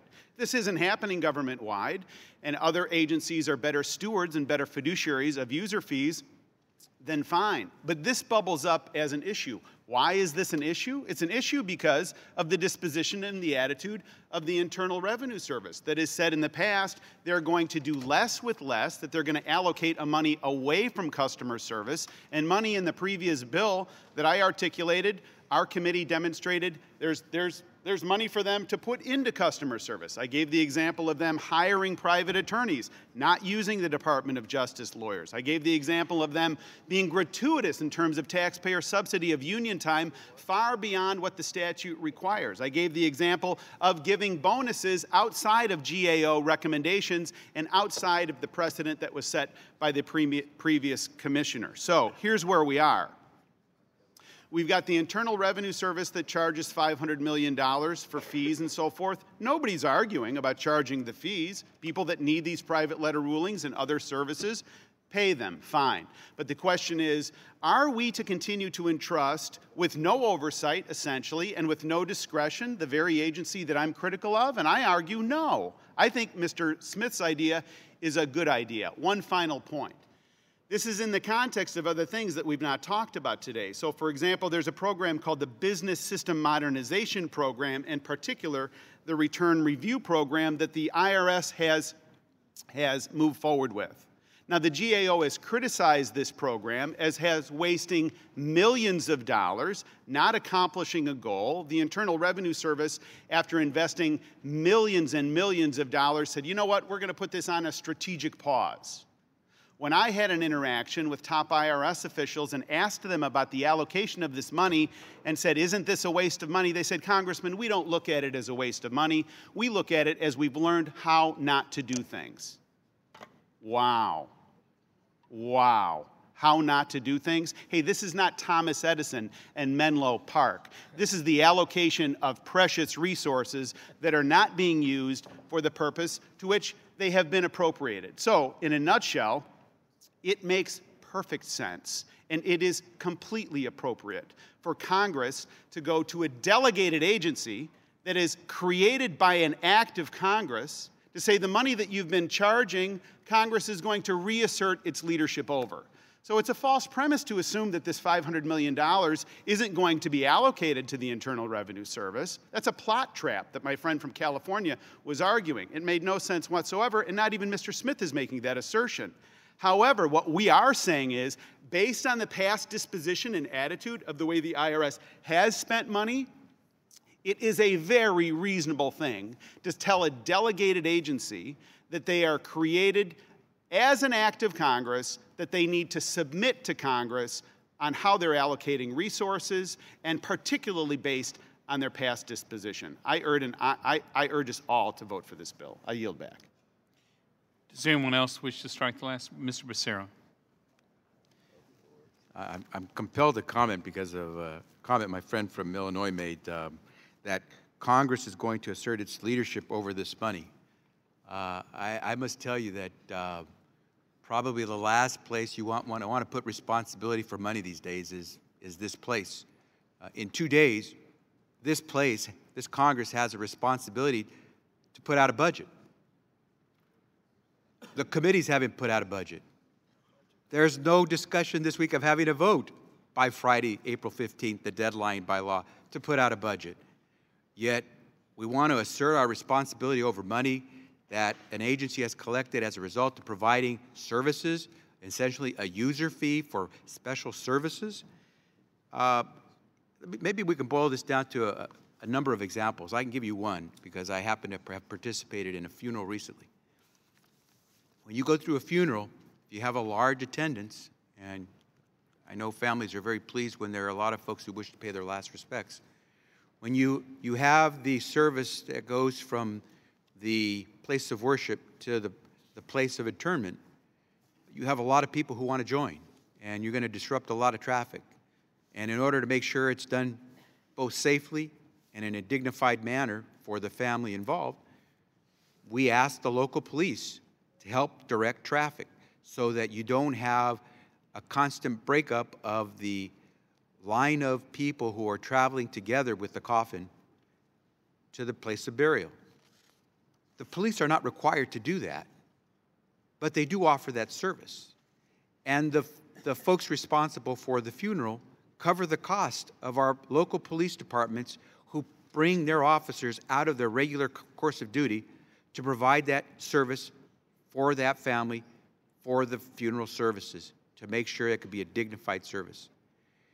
That family pays that service, that fee, as a user of the police department's personnel, outside of the general course of work of the police. That's a user's fee. This legislation would essentially say, police department, you no longer get to keep the dollars you collected for that in that user fee because you put your officers outside of the normal course of preventing crime to help with that funeral service. And instead, we might use it for the convention center or housing or something pretty good. But the police department is out time and personnel resources to have helped that family with that funeral service. Yet they're not going to get the dollars that would have been paid in a user fee for that service, which the family probably willingly paid. That doesn't make sense.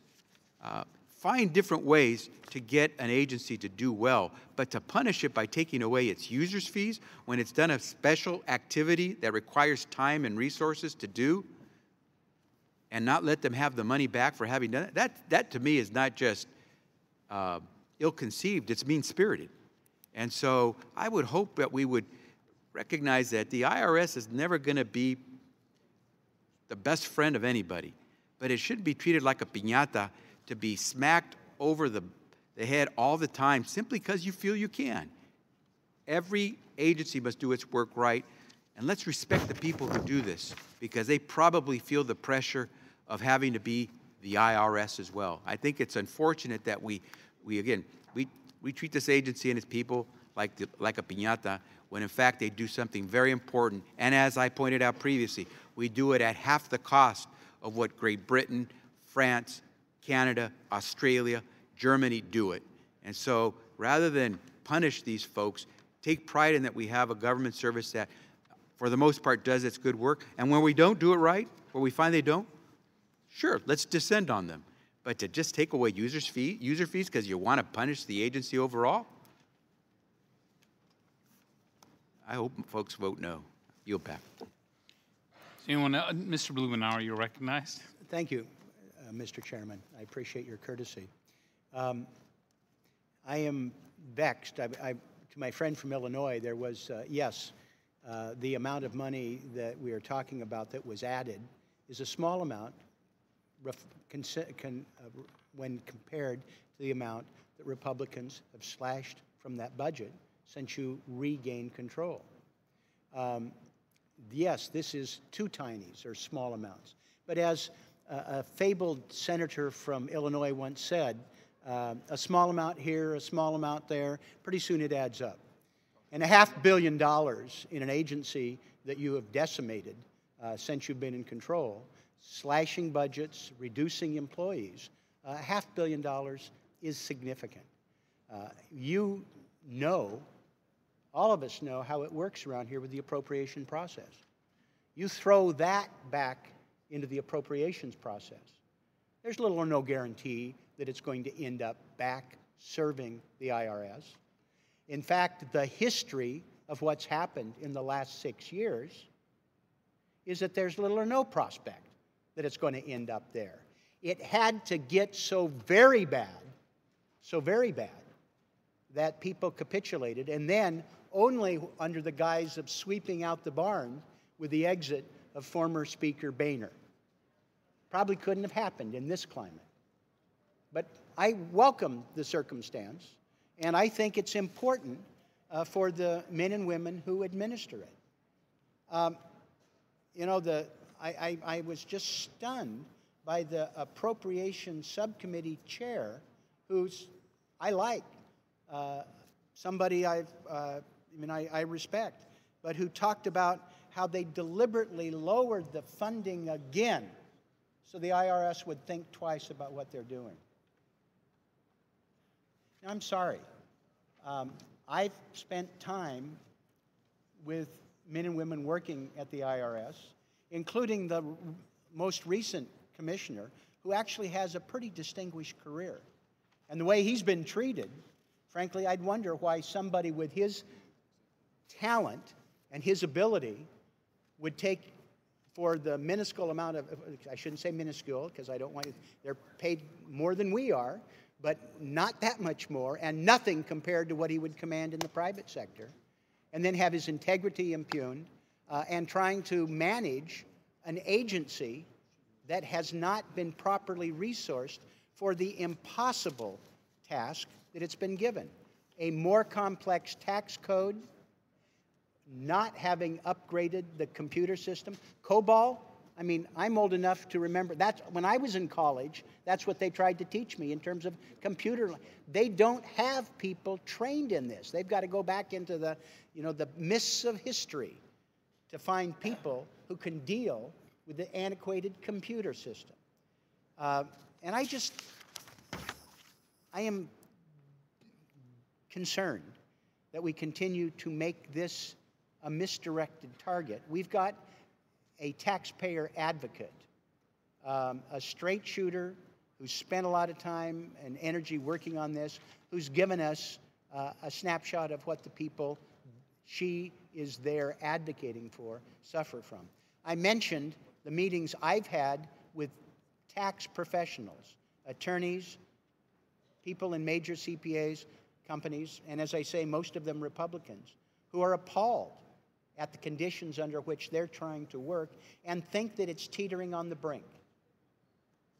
Throwing $500 million back into the appropriation process, cutting the budget and rolling the dice, I think is ill-advised.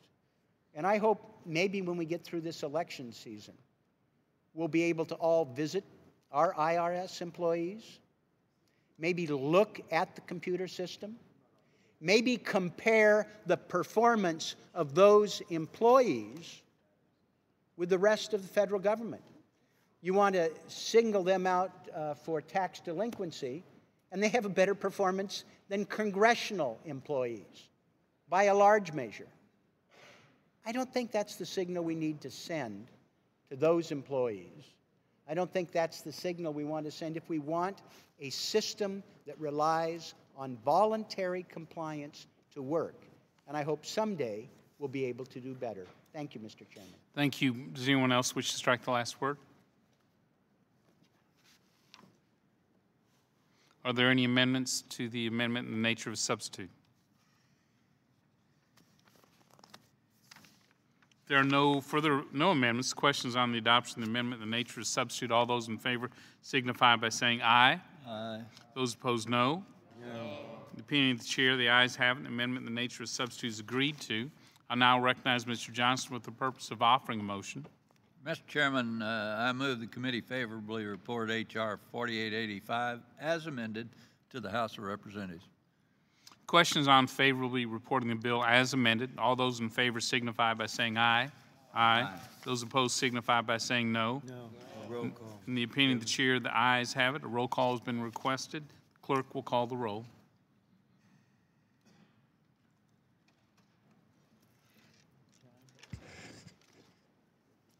Mr. Johnson? Aye. Mr. Johnson, aye. Mr. Nunez? Mr. Nunez, aye. Mr. Teaberry? Mr. Teaberry, aye. Mr. Reichert? Mr. Reichert, aye. Dr. Bustani? Dr. Bustani, aye. Mr. Roscom? Mr. Roscom, aye. Dr. Price? Dr. Price, aye. Mr. Buchanan? Mr. Buchanan, aye. Mr. Smith, Nebraska? Mr. Smith, aye. Ms. Jenkins? Ms. Jenkins, aye. Mr. Paulson? Mr. Paulson, aye. Mr. Marchant? Mr. Marchant, aye. Ms. Black? Ms. Black, aye. Mr. Reed? Aye. Mr. Reed, aye. Mr. Young? Aye. Mr. Young, aye. Mr. Kelly? Mr. Kelly, aye. Mr. Renacci? Mr. Renacci, aye. Mr. Meehan? Aye. Mr. Meehan, aye. Ms. Nome? Aye. Ms. Nome, aye. Mr. Holding? Aye. Mr. Holding, aye. Mr. Smith of Missouri? Aye. Mr. Smith, aye. Mr. Dold? Aye. Mr. Dold, aye. Mr. Rice? Mr. Rice? Mr. Rice, aye. Mr. Levin? No. Mr. Levin, no. Mr. Rangel? No. Mr. Rangel, no. Dr. McDermott? No. Dr. McDermott, no. Mr. Lewis? No. Mr. Lewis, no. Mr. Neal? No. Mr. Neal, no. Mr. Becerra? Nope. Mr. Becerra, no. Mr. Doggett? No. Mr. Doggett, no. Mr. Thompson? No. Mr. Thompson, no. Mr. Larson? No. Mr. Larson, no. Mr. Blumenauer? Mr. Blumenauer, no. Mr. Kind? Mr. Kind, no. Mr. Pascrell? No. Mr. Pascrell, no. Mr. Crowley? Mr. Davis? Mr. Davis, no. Ms. Sanchez? Ms. Sanchez, no.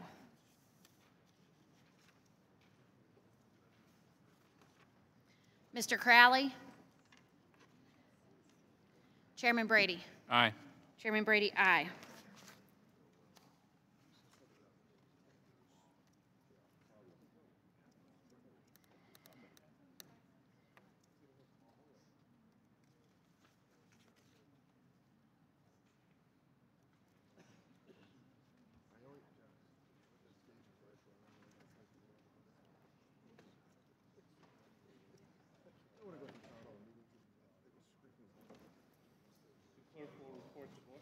excuse me, the clerk will report the vote.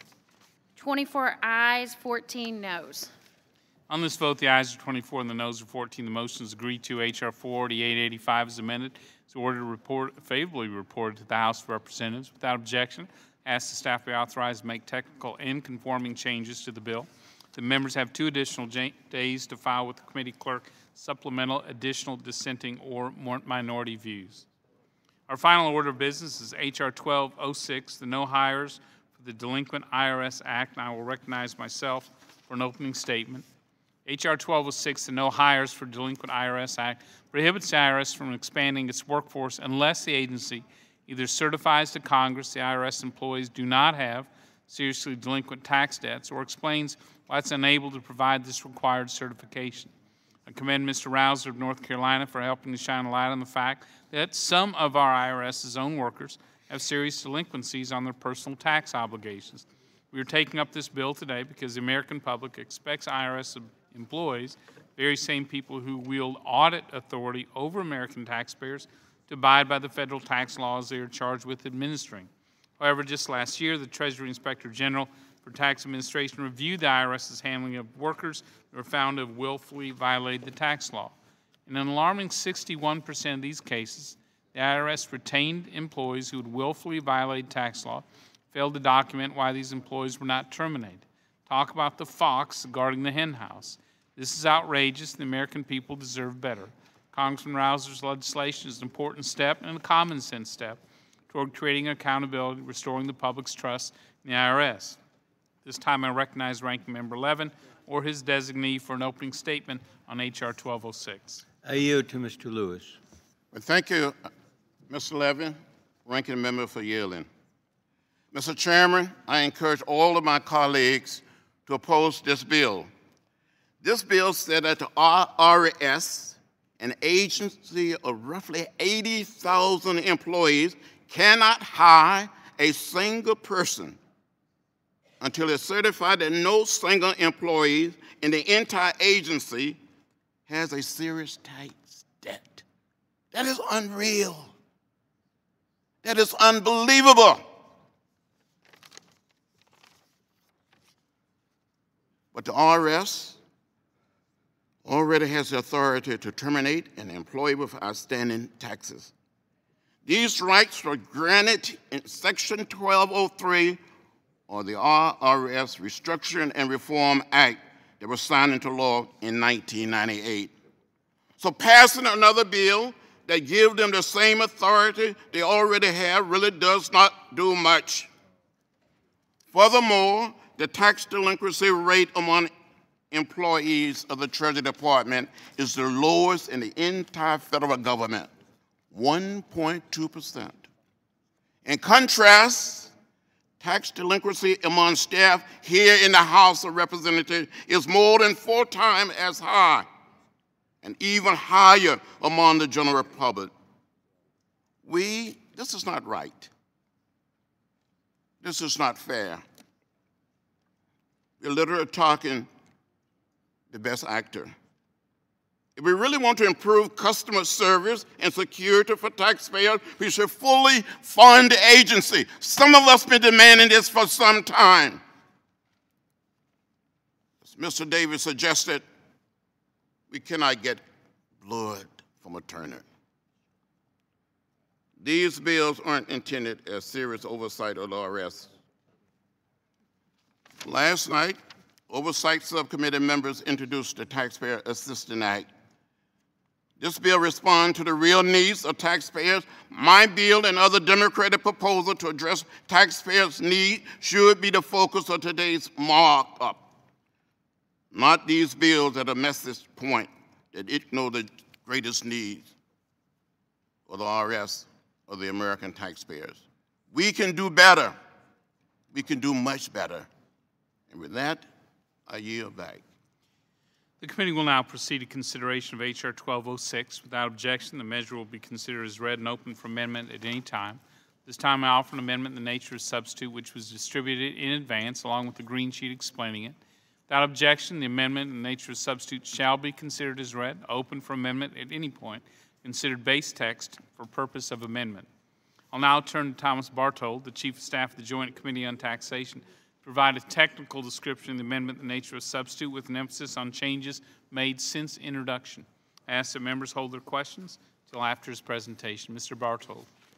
Thank you, Chairman Brady. Mr. Levin, the members have before them two joint committee documents, JCX 17 and JCX 18, that describe the underlying legislation, H.R. 1206, and the Chairman's amendment in the nature of a substitute.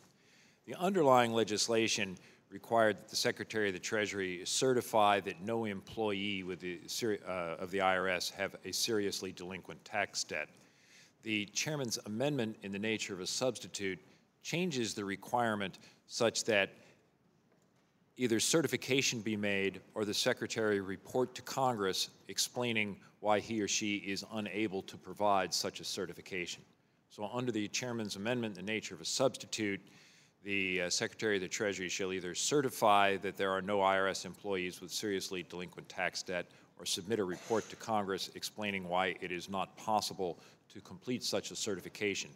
Failure to either certify or to provide the report would result in the prohibition on extending any new offers of employment at the Internal Revenue Service. The provision as amended be effective for offers of employment that would be extended after December 31st of this year. So in other words, offers of employment in 2017 and beyond. I'm happy to answer any detailed questions the members might have. Are there any questions about the amendment in the nature of a substitute for Mr. Bartold? Yes, Mr. Neal. Thank you, Mr. Chairman. It seems to me that there's an opportunity here to, in a broader sense, address the issue of what the Panama Papers have divulged. And at the same time, Mr. Barthold, are you aware of any companies that have inverted, that do business with the federal government that might be delinquent in taxes? Off the top of my head, no, sir. And for a number of large business enterprises, they're part of the continuous examination program. And so while there might be disputes relating to past years, they would not be considered delinquent. Yeah. Mr. Chairman, I think we've got a great opportunity here to expand this to the Panama Papers, in addition to that, to those companies who have inverted and may well be delinquent in their taxes. So I think we should take advantage of the full opportunity rather than singling out one agency.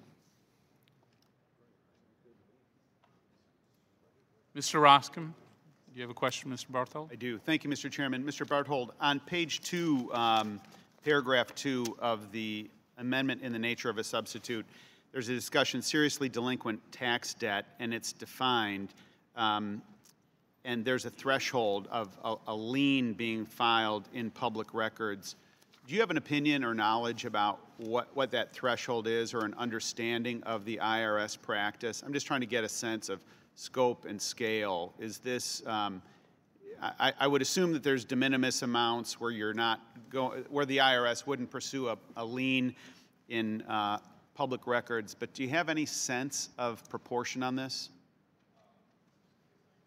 Sorry, Mr. Roscom, I'm not sure about de minimis amounts, but if you're asking about scale of the activity, there are a number of delinquent collection activities, as I know you're well aware, and the IRS has reported over the past several years that the inventory of delinquent cases numbers around 12 million tax returns, 12 million taxpayers. In any one year, over the past 2, 3, 4 years, they have filed notices to file a tax lien on 500,000 to 600,000 of the delinquent cases. So a modest percentage of the inventory of delinquent cases which they have under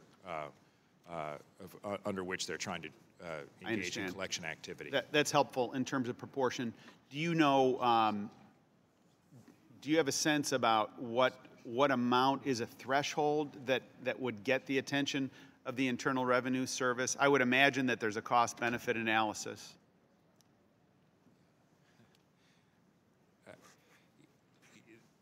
Internally, they may have they may have some rules of thumb that they apply, but they routinely wouldn't publish those because then that sort of gives, that's a marker for that becomes it a kind of gives an advantage to someone who might be inclined not to pay. So the short answer to your question is no, I don't know.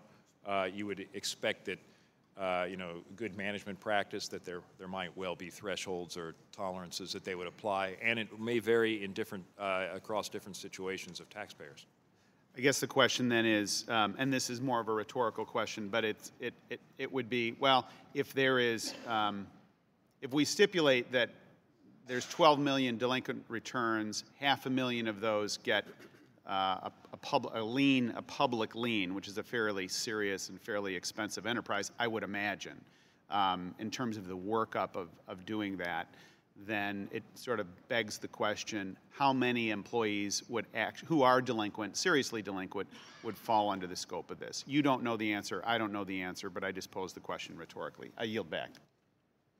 Thank you, Mr. Thompson. You're recognized. Thank you, Mr. Chairman. I want to go on record to support my colleague, Mr. Neal's suggestion that we expand this to include the Panama Papers and those involved in the inversions. That may be too heavy of a lift for the majority to be willing to take on. But at a minimum, it seems that we ought to look within. There's probably some expansion we could do right here in the House, certainly in the committee. We've got a situation where you're going to go after an agency with a delinquency rate of less than 2%, and as I understand it, in the House, there's a delinquency rate of over 5%. And it seems like we're setting a double standard. At a minimum, we ought to apply it to this committee. This is a tax writing committee. Why would we allow scofflaws and evaders to write the tax laws if they are, in fact, delinquent on their taxes? Yield back. Does anyone else have a question for Mr. Barthold? Does anyone wish to strike the last word? Dr. McDermott? Mr. Chairman, listening to these bills today, and most recently listening to my good friend from Georgia, I can't help but think of a story that comes out of Eastern Washington about a man who went to the county fair and bought a mule. And when he bought the mule, he asked the man who owned it, "How much should I feed this mule?" And the man said, "Well, it takes a bucket of oats a day." So he took the mule home and fed it a bucket of oats, and the mule performed quite well in the field, and things got a little tight for the farmer, so he thought to himself, "I wonder if I could get by on 3/4 of a bucket of oats." And he tried that, and the mule still pulled the wagon and pulled the plow and did the things that were necessary. And so he thought, by God, I bet this mule could do it for half a bucket of oats. And he gave him a half a bucket of oats for a while, and one day the mule died. And what is going on here today is 4 bills all designed to starve the mule. Everything you're doing to federal employees in the IRS is designed to make that agency not work, all because you're mad over what happened around the allegations that somehow they were picking on right-wing PACs. Now, this is not responsible legislative action, and people ought to vote no on this. Starving the IRS by taking away 3.5% in one bill and taking away the ability to rehire people in another bill, everything designed here is to destroy the IRS. It's bad legislation. You ought to vote no. I yield back. Mr. Blumenauer, you're recognized. Strike the last word. Mr. Chairman, I would move to amend the bill on line 7 after the words Internal Revenue Service to yes, add... Mr. Blumenauer, after we strike the last word, there will be an opportunity to offer amendments. Oh. Is that correct? Yep. So we'd be glad to come back to you. Well, Anyone else wish to strike the last word? I would like to make this point. Americans get behind on their tax liabilities. It happens. American taxpayers are expected to pay up immediately or to have a plan to pay that tax liability. Existing law says the same applies to IRS workers. And the law today says IRS should terminate willfully non-compliant employees except when reasonable cause is shown. All this bill does is simply enforce the law that's on the books today. Mr. Roscom asked a question about how many delinquent taxpayers there are, roughly 500,000 or more with the lien attached. There are, according to the Inspector General, about 1,500 IRS employees over a 4-year period. I would think an agency that holds 500,000 people, American taxpayers, accountable with the lien each year can work out with IRS employees the liens and problems they have with their own accounts. That seems eminently reasonable if you're serious about following the law as is today. So the point here in this bill is the IRS should not have employees with major tax debt who willfully ignore that debt. That is all this bill does. And I think it would have bipartisan support from the standpoint that it is the law today.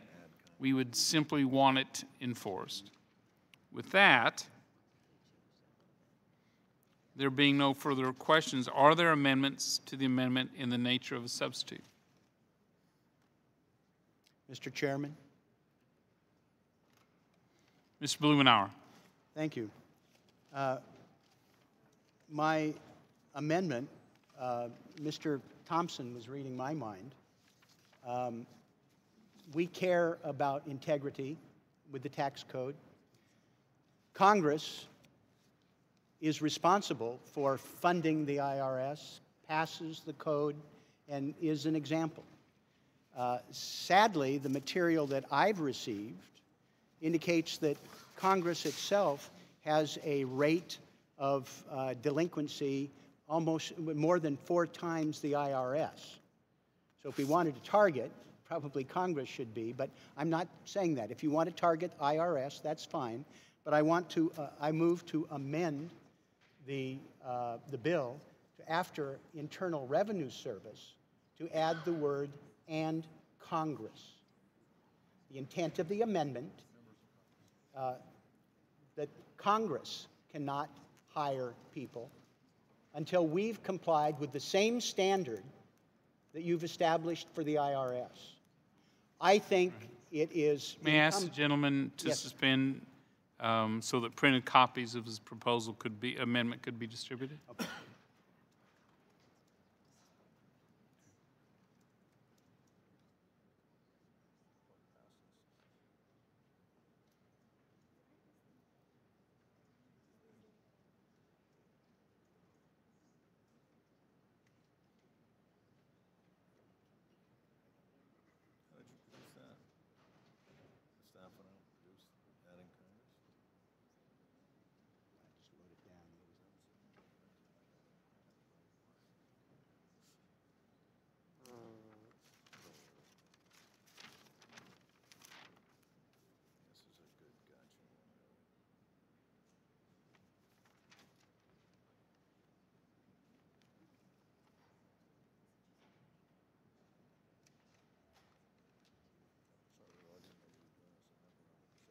No, I'm glad you did. Yeah, I appreciate that. Well, there are only... Okay. You have that.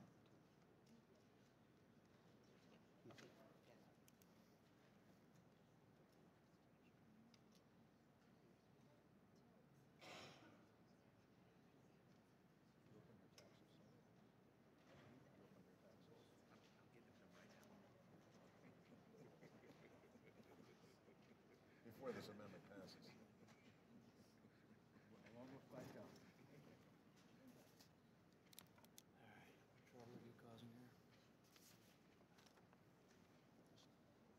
Congress can't hire anybody until we meet the same standard as the IRS. Congress? All staff or just members of Congress? Congress can, So members of Congress. same standard, entire Congress. Including our staff or just Yeah, Congress has a delinquency rate of 5.05.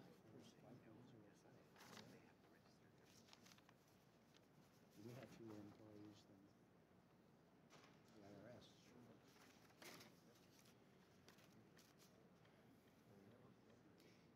Mr. Chairman? Mr. Chairman? Yes, Mr. Blumenauer. In the interest of time, while we're getting the amendment, would it be possible to just make a 2-minute? Yes, why don't you do that? I would like the members to be able to read the amendment, have a thought. So if you would like to do 2 minutes to sort of outline what the amendment is, we'll continue after that to suspend. You're recognized, Mr. Blumenauer.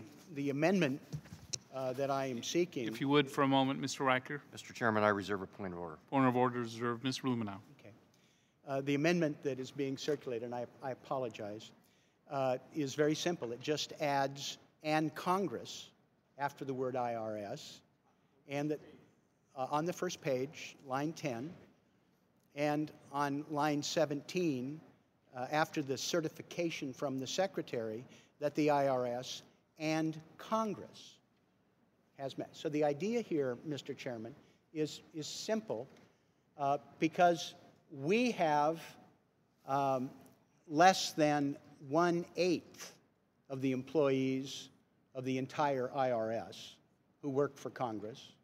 And we have a delinquency rate that is more than 4 times what the IRS is. I think if we want to send a signal about the need for compliance and diligence and oversight, we have 4 times the reason to do it, and we, after all, are ultimately responsible. So I am simply suggesting that we add that, and I'm not going to debate it further once we have it. You know, I'll debate people later, but that's the intent, is that if we're going to single out, if it's easy to administer, and if it's important signal to send to the taxpayer about the integrity of the tax system. And I think there are some targets here that maybe we want to tighten it up. And I'd be happy to work with the chairman and other members of the committee that we make sure that the federal government's employees are doing their responsibility. And it looks from the material I've received that there are some agencies that do a better job than others. The irony is that the committee, if we approve the bill as it was originally given to us, would be singling out the agency that appears to be doing the best job. So as long as we're going to single somebody out, I'd respectfully suggest that we also include Congress, that it's not a double standard. And since we employ fewer people, and since we're the ones ultimately responsible, as we're showing with some of these bills here, I think it ought to be easy for us to amend and add Congress to be a part of it. Thank you. The gentleman will suspend until the amendment is printed and reviewed.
The gentleman from Texas is recognized on his point of order. From Washington, unless you've relocated from Washington, is Love to recognized. live in Texas. Thank you, Mr. Chairman. I make a point of order to the amendment because it's not germane to the amendment in the nature of a substitute. The amendment violates House Rule 16, Clause 7, because the amendment is beyond the scope, subject matter of the bill, which only addresses the IRS. Does the gentleman offering the amendment wish to speak on the point of order?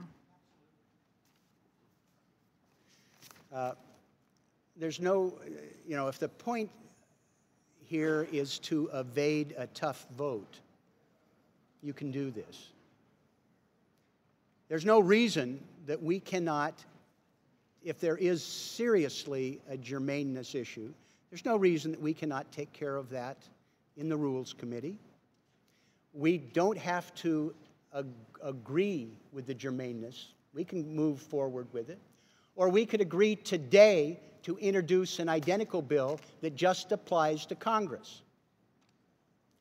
I think it's the height of hypocrisy to zero in on one agency that is actually doing a better job than the others and refuse to do it to hold Congress to the same standard. There's no reason for us to play procedural games here. I'll vote for the bill if it is amended. I will vote for the bill if we can simply have a parallel bill that we can move forward. If the concern is to make sure that we're setting an example and we're forcing the IRS to do a better job rather than just be punitive, then I would respectfully suggest that you work with me to either accept it and not play procedural games, or that we fix it in rules, or that we agree to introduce and move forward an identical bill for Congress. I don't think it's that hard. I think failing to do that indicates that you're not interested in solving a problem and you want a double standard for Congress. And I know members of this committee well enough to know that a number of you would not want a double standard for Congress. And you know we don't have to rely on a narrow interpretation. People know exactly what they'd be voting on. I'd be happy to delay it to later in the afternoon, or go with the distinguished chairman to the Rules Committee to make sure that we solve anything. If it requires a referral to another committee, I would think that you would care enough about the integrity of this committee and not wanting a double standard that you'd work with me to be able to make this happen, so it doesn't look like we're singling out the federal agency with the best performance to jump through other hoops, something that you're not willing to do for ourselves, even though it would be easier for us to do it as Congress, even though we have a worse record than the IRS. If this is anything other than just beating up the agency and making political points, I'd respectfully request that you allow this to go forward, withdraw the point of order, or work with me to fix it at rules, or to have a parallel bill that would apply to Congress. I would be happy to yield to my friend from Wisconsin. I thank the gentleman for yielding. Mr. Chairman, I think the point that Mr. Blumenauer is making is a valid one. This is the classic Congress passing a law that doesn't apply to itself. And we can fix this and clean it up quickly, but we can sit here all day and score cheap political points by taking whacks out of the IRS, reducing their resources, reducing the fees, reducing the personnel that they need in order to get the job done. But the ultimate people who pay the price in all this is our constituents back home, due to the inadequacy of services that the IRS is providing them then. You know, we can go home and do our press releases or our press conference about how tough we're being on the IRS, but it's the people on the receiving end that has to do business with the IRS that are going to suffer. And as the gentleman pointed out, the IRS is dead last when it comes to executive departments or large independent agencies when it comes to tax delinquencies. Department of Defense is at 5%. I reclaim my time here. I'd be happy to yield back. My time's running out. But I want to be clear. You've opened my eyes by showing me how poorly Congress is performing. And you've identified a tool to fix it. And I would like you to work with me to make sure we apply the same standard to Congress. I think the easiest way to do it is with this bill. But I would suggest that if we're not being hypocrites, that you work with me. Because I'm appalled that our delinquency rate is over 5%. And you've given me the awareness of a tool to fix it. Stop hiring till we abide by the same standard you want to apply to IRS. I hope you will work with me to fix this. I'm sincere. I want to fix Congress's problem. Thank you, Ms. Blumenauer. I'm prepared to rule. The amendment is not germane to the amendment of nature of substitute because it violates House Rule 16, Clause 7, by including subject matter that's beyond the scope and subject to the bill. This bill only addresses IRS employees. Parenthetically, I would say I know the gentleman is sincere. We've had 2 days of notice on this bill, plenty of opportunity to draft an amendment and to explore its germaneness. I would also point out that a bill that extended this to Congress would be referred to another committee, not ours. And a final point is that we are not singling out the IRS. The law exists today for their employees. The question is it being enforced? And I think there's plenty of opportunity within Congress to develop a bill, go through the regular order process in the area that you feel very strongly about. So the point of order is sustained. The amendment is not in order. Are there further amendments to the bill? Mr. Chairman, and I'm not sure how this works with protocol, but I think the gentleman has made a very good point, and I would... Mr. Kelly, are you striking the last word? You know what? If that's the term, I guess that's That'll what work. I'm doing. I'm sorry, this is not the world I grew up in. Just guiding. Okay. Stop bragging. No, I'm not bragging. I'm thankful. But I would love to work with the gentleman. I think you've hit something that is really, truly a nonpartisan thing. We are really here today to protect hardworking American taxpayers. This is our responsibility. Whether we like it or not, oversight is what we're supposed to do. So I would love to work with you on that. I think you're absolutely spot on with it. So I'd love to work with you on that, Earl. I appreciate it, and I'll have a copy of the bill for the members to co-sponsor before this goes to the floor, if it goes to the floor. I appreciate it. Mr. Yield Chairman. back, sir. Thank you. Mr. Rossi, strike the last word. Just 2 other points, as long as you're taking feedback. One is the same level of concern that you've demonstrated here, which I know you well, and I know that you're sincere. It's the shadow of an argument that we heard on Obamacare as well, that Congress was exempt, Congress was created in a different statute, or a different category. So if you're going to open it up, I'd urge you to consider taking that under consideration. The second thing is, navigate through carefully, if you would, if you put a bill together, a separation of powers issue. So you can imagine a hostile Secretary of the Treasury saying, okay, I'm not going to assert this, or I'm not going to certify this, or I'm not going to give you your declaration. And then Congress isn't a trick bag. So I think that there's a separation of powers issue, and if you're in the good for the goose is a good for the gander argument, then broaden the scope and include Obamacare. I yield back. Would the gentleman yield? I yielded back, but I'd love to hear from you. You're right. There's Chairman. also an opportunity here to examine defense contractors that might be in arrears. So you can apply this quite broadly to take a look at the inverted and all the others as well. Yeah. There are additional amendments to the amendment of nature of substitute, which ensures IRS shall not have employees with major tax debt. If there are no... Sure. Look, to begin on this path requires some consideration, and Mr. Blumenauer has indicated one path that has to be followed. So do a lot of other agencies have to be thought of. And we didn't see these bills until late Friday. Very late. There was no effort to work with us on a bipartisan basis on any of these. And I think our only option is to hold your feet to the fire and to make sure that this effort to single out the IRS and to further cripple it, it doesn't prevail. So in order to keep your feet to the fire on this, I urge that we vote no, and we'll see what happens between now and when this goes to the Rules Committee. Thank you. I would point out this is a slightly over two-page bill.